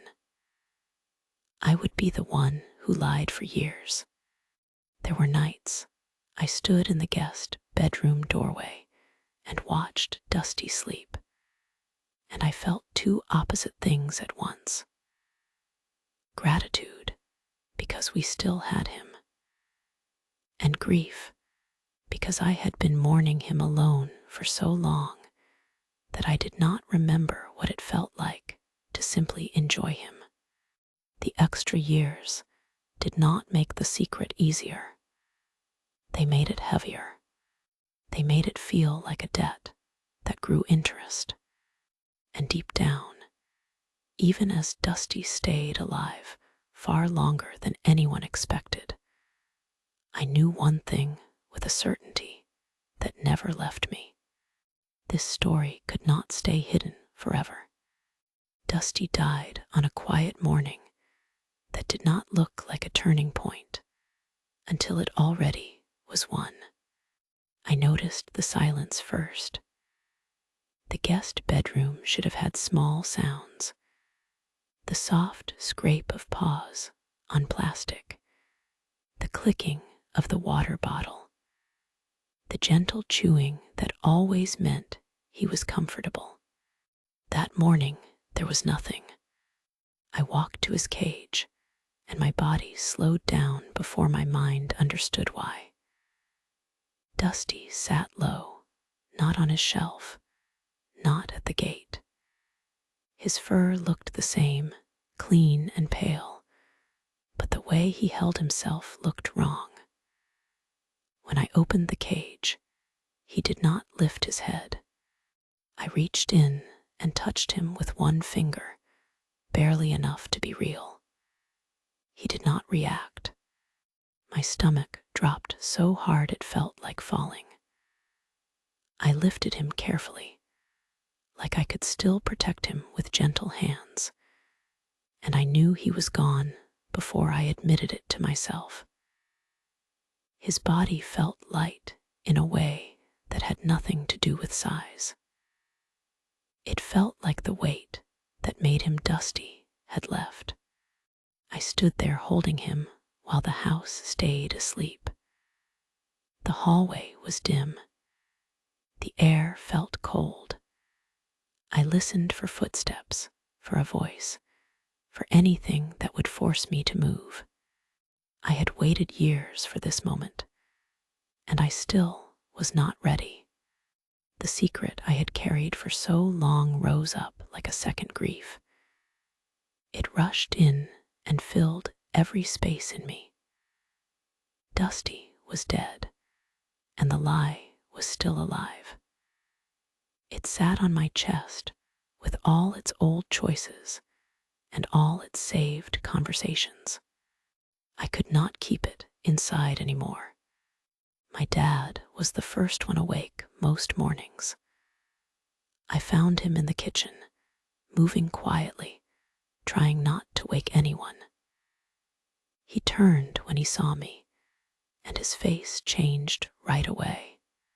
He asked what was wrong. I could not speak at first. I held Dusty closer, and my throat tightened so hard it felt like it would tear. My dad stepped closer and looked down at what I was holding, and he understood before I said anything. His hand went to his mouth. He did not make a loud sound. He just closed his eyes for a second, like he was steadying himself. Then he looked at me again, and I saw something else in his eyes. Not just sadness, concern, like he knew there was more. I whispered that Dusty was gone. My dad nodded slowly, and he said he was sorry, and he reached out like he wanted to take Dusty from me, but did not want to pull him away. I kept holding on, and then the secret finally broke through my fear. I told him about the vet. The words came out uneven, like they had been trapped too long. I told him I took Dusty to an exotic animal vet when I was 16. I told him about the X-ray. I told him the vet said there was an internal deformity, tooth roots growing in the wrong direction, pressure near the eye and the head. I told him the vet said early death was expected. I told him she guessed maybe a year. My dad did not interrupt. His face stayed very still. He listened like he was making himself a safe place for the truth to land. I told him I did not tell anyone. I told him I bought eye drops and said it was irritation. I told him I kept watching Dusty, waiting for it to get worse, and then time kept passing until it felt impossible to confess. I told him I thought I was protecting everyone. I told him I was scared. When I finished, my hands shook so badly I thought I might drop Dusty. I held him tighter and immediately hated myself for it. I stared at the floor because I could not handle my dad looking at me with anger. But my dad did not get angry. He exhaled slowly, like he had been holding his breath for years with me without knowing it. He looked at Dusty again, and then back at me. He said I had been more adult than I realized. That sentence hit me harder than any punishment could have. It did not erase what I did. It did not turn the lie into something clean, but it made me feel seen in a way I had not let myself feel since the day of the diagnosis. I started crying, the kind of crying that made my whole body shake. My dad put a hand on my shoulder, steady and warm. The kitchen light buzzed quietly above us. The rest of the house still slept, unaware that a small life had ended and a long secret had finally been spoken out loud. Later, when the day unfolded and the grief became shared, I kept thinking about that moment with my dad. Not just Dusty's death, but the confession. The way I expected judgment and got something more complicated. It made me wonder what other people would have said. Not family, not friends who knew me and loved me, but strangers. People who only had facts. People who did not see my hands shaking in the garage, or hear Dusty chewing his paper bag, or feel the pressure of being 16 with a secret too big for my body. I understood why pet grief turned into moral arguments online. Pets lived in the soft parts of our lives. They sat in our laps during hard years. They watched us grow up. When they died, people wanted a reason. If there was a choice involved, even a quiet one, the brain grabbed it like a handle. It said, this mattered. This could have been different. So I laid it out where strangers could see it. Key facts. I learned the prognosis as a teen. I hid it. Dusty lived 3 more years anyway, and the truth came out on the morning he died. I admitted the part that sounded worst. I had lied to my family for years. I had managed their happiness without asking permission. I asked the question I had been asking myself since that garage. Was it care or was it betrayal? And once the confession left my hands and entered the world, it no longer belonged to me. Now strangers decided if this was care or betrayal. I refreshed the page more than I wanted to admit. Each time I did, there were more replies. More strangers lining up around one small animal, one wet eye, and one decision I made in a garage when I was 16. I had expected people to call me a liar and move on. I had expected a simple verdict. Instead, the comments split into camps, like my story had become a courtroom. And everyone brought their own history to the witness stand.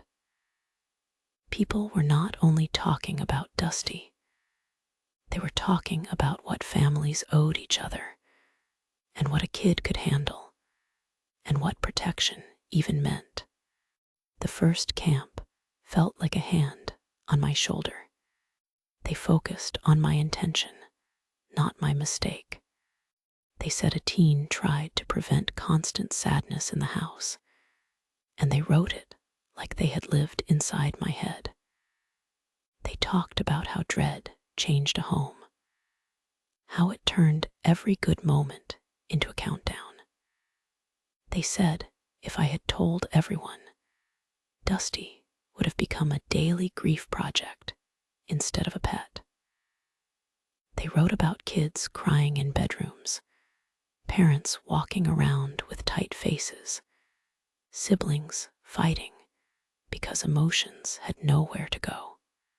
They pointed out that the vet had told me Dusty was not in pain and did not need immediate drastic action. They said that mattered. They said this was not a situation where my silence caused suffering, or denied him comfort, or delayed euthanasia while he was in agony. They said I had not trapped Dusty in pain to spare people's feelings. I had followed the guidance I was given, and I had tried to keep his life gentle. Then they leaned hard on the outcome. They said the family got 3 normal years instead of 3 years of dread. They said those years were not a small thing. They said my siblings got to love Dusty without fear, to hold him without flinching, to treat him like a steady part of the house instead of a fragile glass. They said that was a gift, even if it came wrapped in a lie. And when they talked about me, they did not talk like I was manipulative. They talked like I had taken the pain and hidden it in my own body so everyone else could keep laughing. They said I had carried the emotional burden alone, and that was not nothing. They said people were acting like a teen had robbed a family of truth, but nobody was acknowledging the cost to the teen who held that truth day after day. They said I had been a kid trying to be strong. Reading those replies made my throat tighten because they sounded like forgiveness. Not clean forgiveness, not the kind that erased everything, but the kind that admitted why I did it. Then I scrolled, and the second camp hit like cold water. They did not care about my intention. Or rather, they cared, but they treated intention as the beginning of the problem, not the excuse. They said the family deserved to know. They wrote about trust like it was a physical structure, like a house itself. They said shared grief was part of family trust, and I had quietly taken that away. They said families did not only share good news, they shared the hard things because that was what made them a family. They said by hiding it, I had made myself the gatekeeper of everyone's emotions. They brought up my parents, and that was where the comments started to sting. They said parents should have been involved in decisions and information, even if no immediate euthanasia was needed. They said it was not my role to decide what my mom and dad could handle. They said I had put myself above them without meaning to, and that was what made it wrong. They pointed out that adults could have asked the vet questions I did not even know to ask. Adults could have planned, researched, monitored, prepared. Adults could have supported me. They also said something I had tried not to say to myself. They said hiding. It removed the family's choice to prepare emotionally. They talked about preparation like it was a form of love. They said knowing a pet's time was limited could change how you treated each day. More pictures, more quiet moments, fewer days taken for granted. They said I had decided, for everyone, that ignorance was better, and that was not fair. Even if Dusty lived longer than expected, the choice to know should have belonged to all of us. Some people wrote that my lie was not small because it lasted 3 years. They said that length changed the shape of it. They said it turned one frightened decision into a pattern. They asked what else I would hide if I could hide this. They said my family might feel stupid when they learned the truth, like they had been smiling in the dark while I held the light. Those comments did not sound like cruelty. They sounded like values, like rules they lived by, rules I had broken. I could almost hear my mom's voice inside those replies. Not angry exactly, hurt and quiet. Why did you not tell me? And then, mixed in with the arguments about love and trust, a third camp appeared. It was different. It did not excuse me, and it did not condemn me. It looked past me. They said I had been too young for this. They wrote it bluntly, like they were speaking to the adults in the room, not me. They said a 16-year-old was not trained to handle prognosis talk alone. They said I should never have been the only person hearing those words.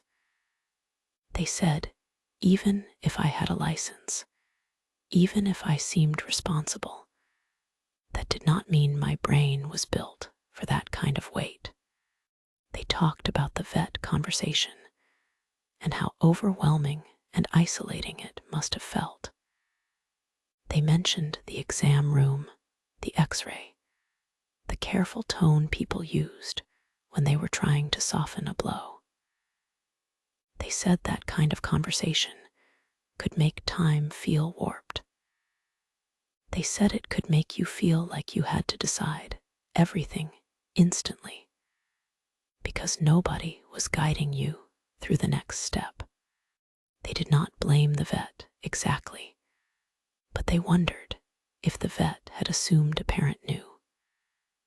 They wondered if the clinic had asked for contact information, or whether anyone had said, "Do your parents know? Do you want to call them from here?" They wondered if I had been treated like a small adult because I drove myself, and how easy it was for adults to forget that a teen could look calm while breaking inside.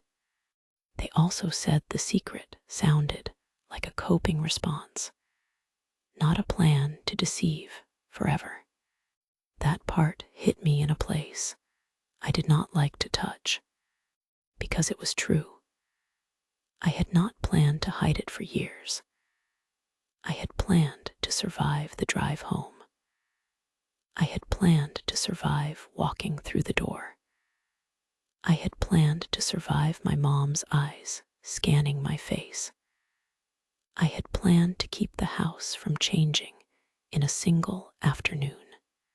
The secret had started as a day-to-day decision, a delay, a way to push the problem into tomorrow. And then tomorrow had turned into months, and months had turned into years. And by then, the lie had grown roots.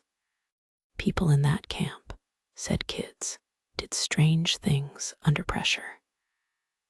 They said survival thinking did not look like careful planning. It looked like narrowing your options until you could breathe again. They said I had chosen the option that made the world feel less scary in the moment. And then I had been stuck living inside it. They asked why a kid had access to a diagnosis, but not access to support. They asked why I had to be the one to carry it alone. They said the real failure was not my silence. It was the situation that made silence feel like the safest choice. As I read, I realized each camp was holding a different piece of the story. One side saw love and outcome, and they measured kindness by how much suffering I prevented. Another side saw trust and consent, and they measured kindness by honesty and shared responsibility. Another side saw my age, and they measured the whole situation by the weight placed on a kid. And the worst part was that all of them sounded partly right. My chest felt tight as I kept scrolling, because none of the comments could change what happened. Dusty still lived 3 more years. Dusty still died. I still lied. My dad still called me more adult than I realized, and that sentence still sat in my memory like a fragile thing I did not deserve. I stared at the screen until the words blurred, and one question kept repeating behind all the arguments. If I had been protecting my family, who had been protecting me? The longer I stayed on that thread, the less it felt like people were judging one choice I made. It felt like they were testing their own rules against my story. Some comments sounded calm, like advice. Others sounded personal, like my post had bumped into an old bruise in their life. And the more I read, the more I realized the camps were not really about chinchillas. They were about control. Then a new wave of replies came in that made my stomach tighten again. This group did not argue about feelings first. They argued about risk. They said the lie could have caused harm. They wrote about risk and responsibility in a way that made me see my cover story like a cracked foundation. They said wrong information led to wrong care choices, even if the intention was loving. They said if my family believed it was simple irritation, they would treat it like something that could be ignored. They might delay follow-up. They might not notice warning signs because they assumed the problem was small. That comment hit hard because it was true. I had told them it was common and manageable. I had turned a serious condition into a minor inconvenience. They pointed out that even if Dusty seemed fine, conditions changed. A pet could go from fine to suffering faster than people expected. A tooth problem could become an eating problem. Pressure near the head could change behavior. a wet eye could become infection. They said in those situations, details mattered, and families made choices based on what they understood. Some people asked what happened if Dusty had started showing pain when I was not home. What happened if a sibling noticed something and brushed it off because I said the vet was not worried? What happened if my mom decided to skip a checkup because she trusted my story? They were not accusing me of hurting Dusty on purpose. They were saying secrecy blocked better support. That word support stayed in my mind as I kept reading. They said parents might have sought follow-up advice if they knew. They might have asked the vet about monitoring, diet, signs of decline, quality of life. They might have budgeted for future visits instead of assuming the drops were enough. They might have looked up specialists. They might have adjusted his cage setup, his routine, anything that could help him stay comfortable longer. Even the people who believed I acted out of love admitted that the lie made me the only decision maker in practice. I did not want to be a decision maker, but I had become one the moment I kept quiet. I had not only hidden a truth, I had also limited the care my family could offer without meaning to. Then another camp formed almost immediately under that one. Like the thread kept building layers. They warned everyone about outcome bias. They said it felt okay only because Dusty lived longer. That comment made my face grow hot, even though nobody could see me, because I had thought that too, in private. I had felt the dangerous comfort of it. They wrote that if Dusty had died in weeks, the secret would look much worse. They said if the vet visit had been followed by a sudden collapse, the lie would have become cruel instead of complicated. They said I would have been holding Dusty's body with a family that had no idea the end was expected, and my silence would have looked like a trap. They were right. Luck had padded the consequences. They said the decision should be judged by process, not by the result. They wrote it like a rule. You could not call a choice good just because the outcome was not as bad as it could have been. You judged the choice by what you knew at the time and what you owed other people at the time. That was a hard thing to read because it pulled away the one excuse that had grown slowly in me over the years. The extra time did not prove me right. It only made the lie easier to live with. They said I could not control the timeline. I could not control whether Dusty lived 3 more years or 3 more weeks. That meant I could not use his long life as evidence that my secrecy was wise. It was only evidence that the condition moved slower than predicted. Someone wrote that a good result did not mean a good decision, and a bad result did not always mean a bad decision. They said those were separate things, and most people confused them because they wanted life to be fair. I stared at that for a long time.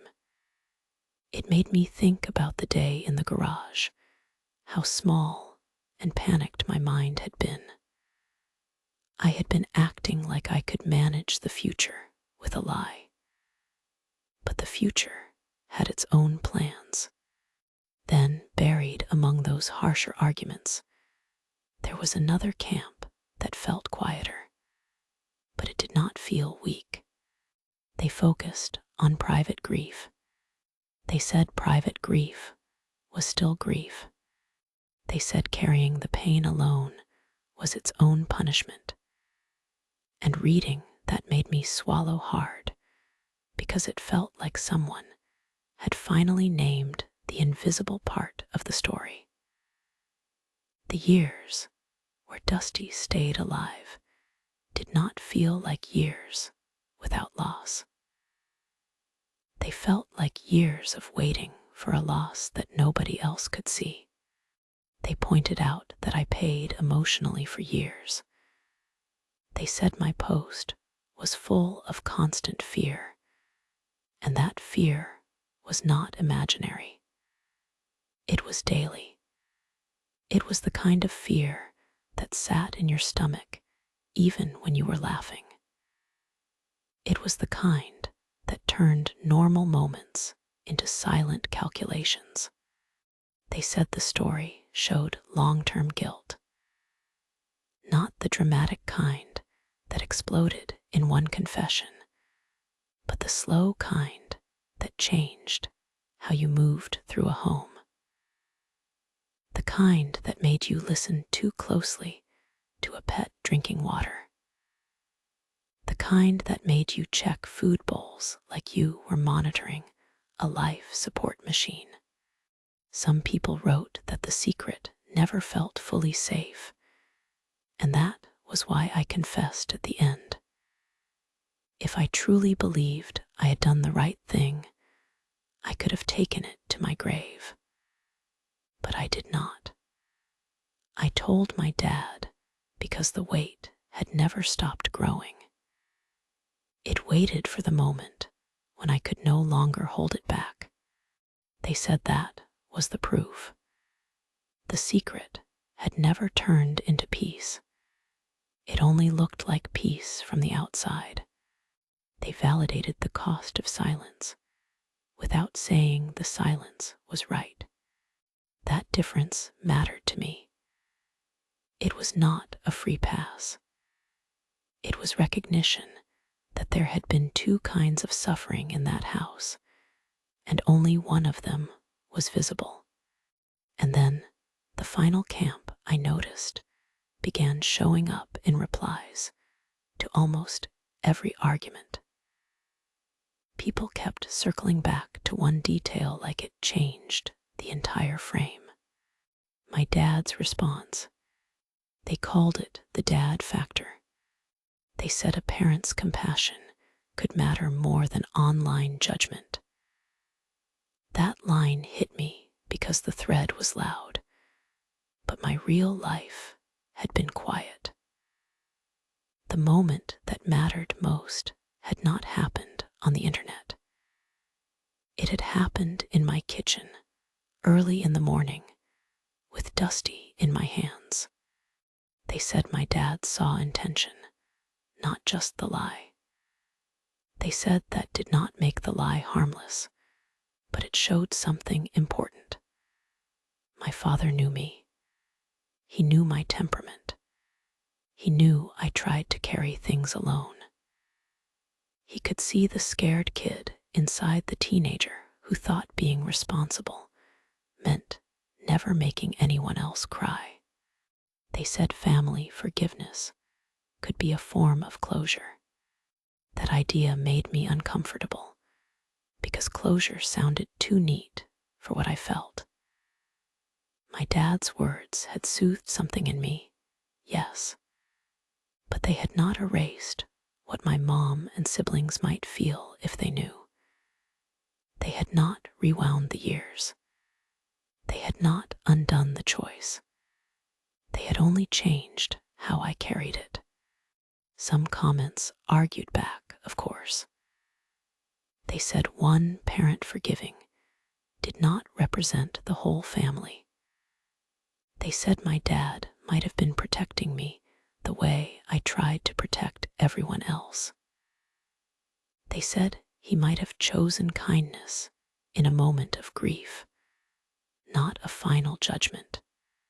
But even those comments admitted something I could not ignore. Real life relationships were not simple verdicts.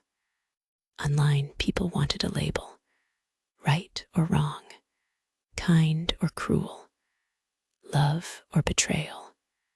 In my house, it had been messier. Love mixed with fear, protection mixed with control, silence mixed with the need to be seen. Even my dad's compassion had been a kind of choice, and I did not know what it meant for anyone else yet. As the thread kept growing, I began to see the same event through different values, like each commenter held up a different lens: honesty, protection, responsibility, choice. And every time someone argued, one lens was the only one that mattered. Another person answered with a story that proved the opposite.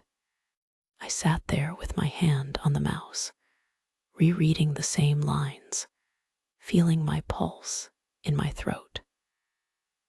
The internet kept turning my confession into a test, and I kept failing and passing at the same time, depending on who was speaking. The strangest part was that nobody's words changed the feeling that started it all. That feeling I remembered from being 16, sitting in the garage, deciding what kind of person I was going to be. I had thought I was choosing between pain and peace, but the comments made me see another choice hidden underneath. It was the choice between sharing the weight and carrying it alone. And as I stared at the screen, with strangers arguing over my intentions and my outcome and my age, one question rose above all of it and would not go away. So what was the real mistake here? The lie, or the loneliness that created it? Dusty died just shy of his 10th birthday, and that detail stayed stuck in my mind like a loose tooth. 10 years sounded like a complete number. 10 years sounded like a finish line he almost reached. When I realized how close it was, I felt proud of him for fighting through whatever quiet pressure had lived inside his skull. And then I felt guilty for turning his survival into a number. That morning, the air in the house felt thin. Not cold, not warm, just empty. The guest bedroom should have held small signs of life, even when everyone slept. It should have held his routine. It should have held proof that time was still moving. Instead, there was silence where his sounds should have been. I remembered standing by the cage and feeling my hands hesitate before I opened it, like my body had tried to slow down the moment by force. Dusty had been there, but not there. His fur had still looked soft, still pale, still carefully kept, like he had not lost control of himself.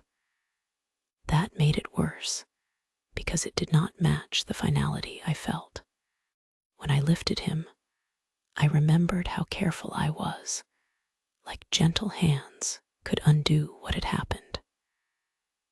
I held him the way you held something important that could not be replaced, and I hated how my mind jumped to the vet's words, not as a comfort, but as a stamp. This was what she meant. For years I had lived with a ticking clock I could not show anyone. I had waited for this moment and dreaded it, and when it came, it still did not feel real. It felt like someone had quietly removed a piece of the house while everyone slept, And now the shape of everything was wrong. I had carried Dusty out of that room like I carried my secret, close to my chest, trying to keep it from being seen until I was ready. But I was never ready. When I found my dad in the kitchen, I remembered how normal he looked at first. He was just awake, just moving quietly, just being himself. It felt unreal that one of us could still be in a normal morning while the other one stood there, holding the end of something. My dad saw my face, and he understood that the day had changed before he even looked down. I remembered his eyes shifting from me to Dusty, and how his expression tightened in a way I had rarely seen. He did not shout. He did not panic. He did not ask too many questions at once. He just got quiet. That quietness mattered to me, because the moment I understood Dusty was gone, the next thing I felt was fear.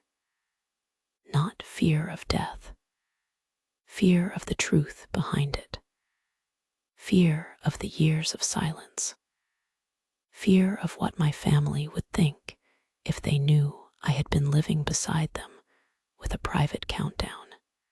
When I told my dad Dusty had died, it felt like opening the first door of a hallway I had avoided for years. But the second door opened on its own. The confession came out because there was nowhere left to put it. I told him about the day I drove to the exotic vet 3 days after getting my license. I told him about the x-ray, the sedation, the way the vet used careful words.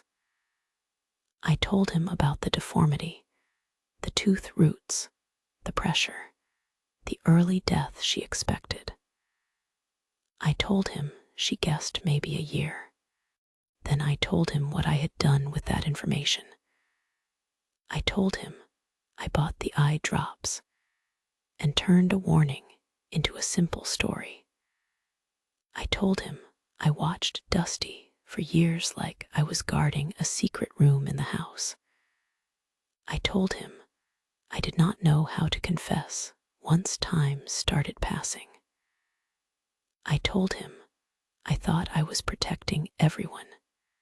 The hardest part was saying it out loud without trying to defend myself. Because the moment you defend yourself, you start arguing.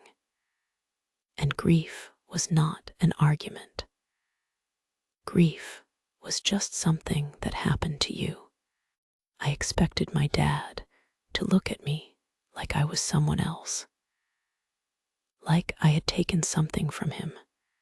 Instead, he looked at me like he finally saw what I had been carrying. When he said I had been more adult than I realized, I felt a strange kind of pain. It was not comfort exactly. It was recognition. It was him nomming what I had been trying to become at 16. Responsible, protective, strong enough to handle the hard thing alone. But there was something bitter inside that too, because I did not want to be praised for loneliness. I had wanted to be a good older sibling. I had wanted to be the kid who helped, the kid who solved problems, the kid who made things easier for everyone else. And I had done it in the worst way. I had done it by controlling the truth. For a long time, I treated that secret like it proved something about me, like I had passed some private test of adulthood, like being grown meant swallowing pain and not letting it spill onto the people you loved. But when I looked back, it did not feel like adulthood. It felt like fear dressed up as responsibility. It felt like I was trying to manage my family the way you managed a room full of lit candles.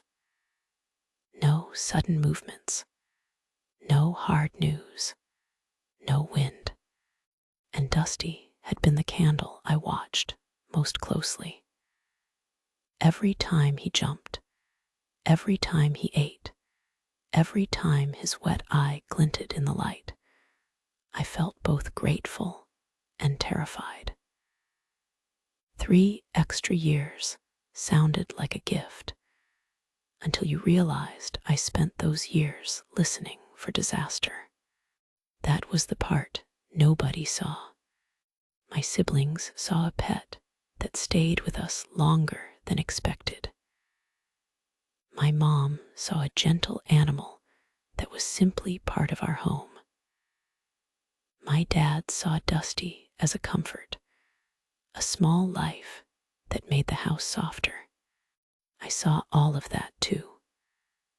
But I also saw a clock behind his cage, ticking where only I could hear it.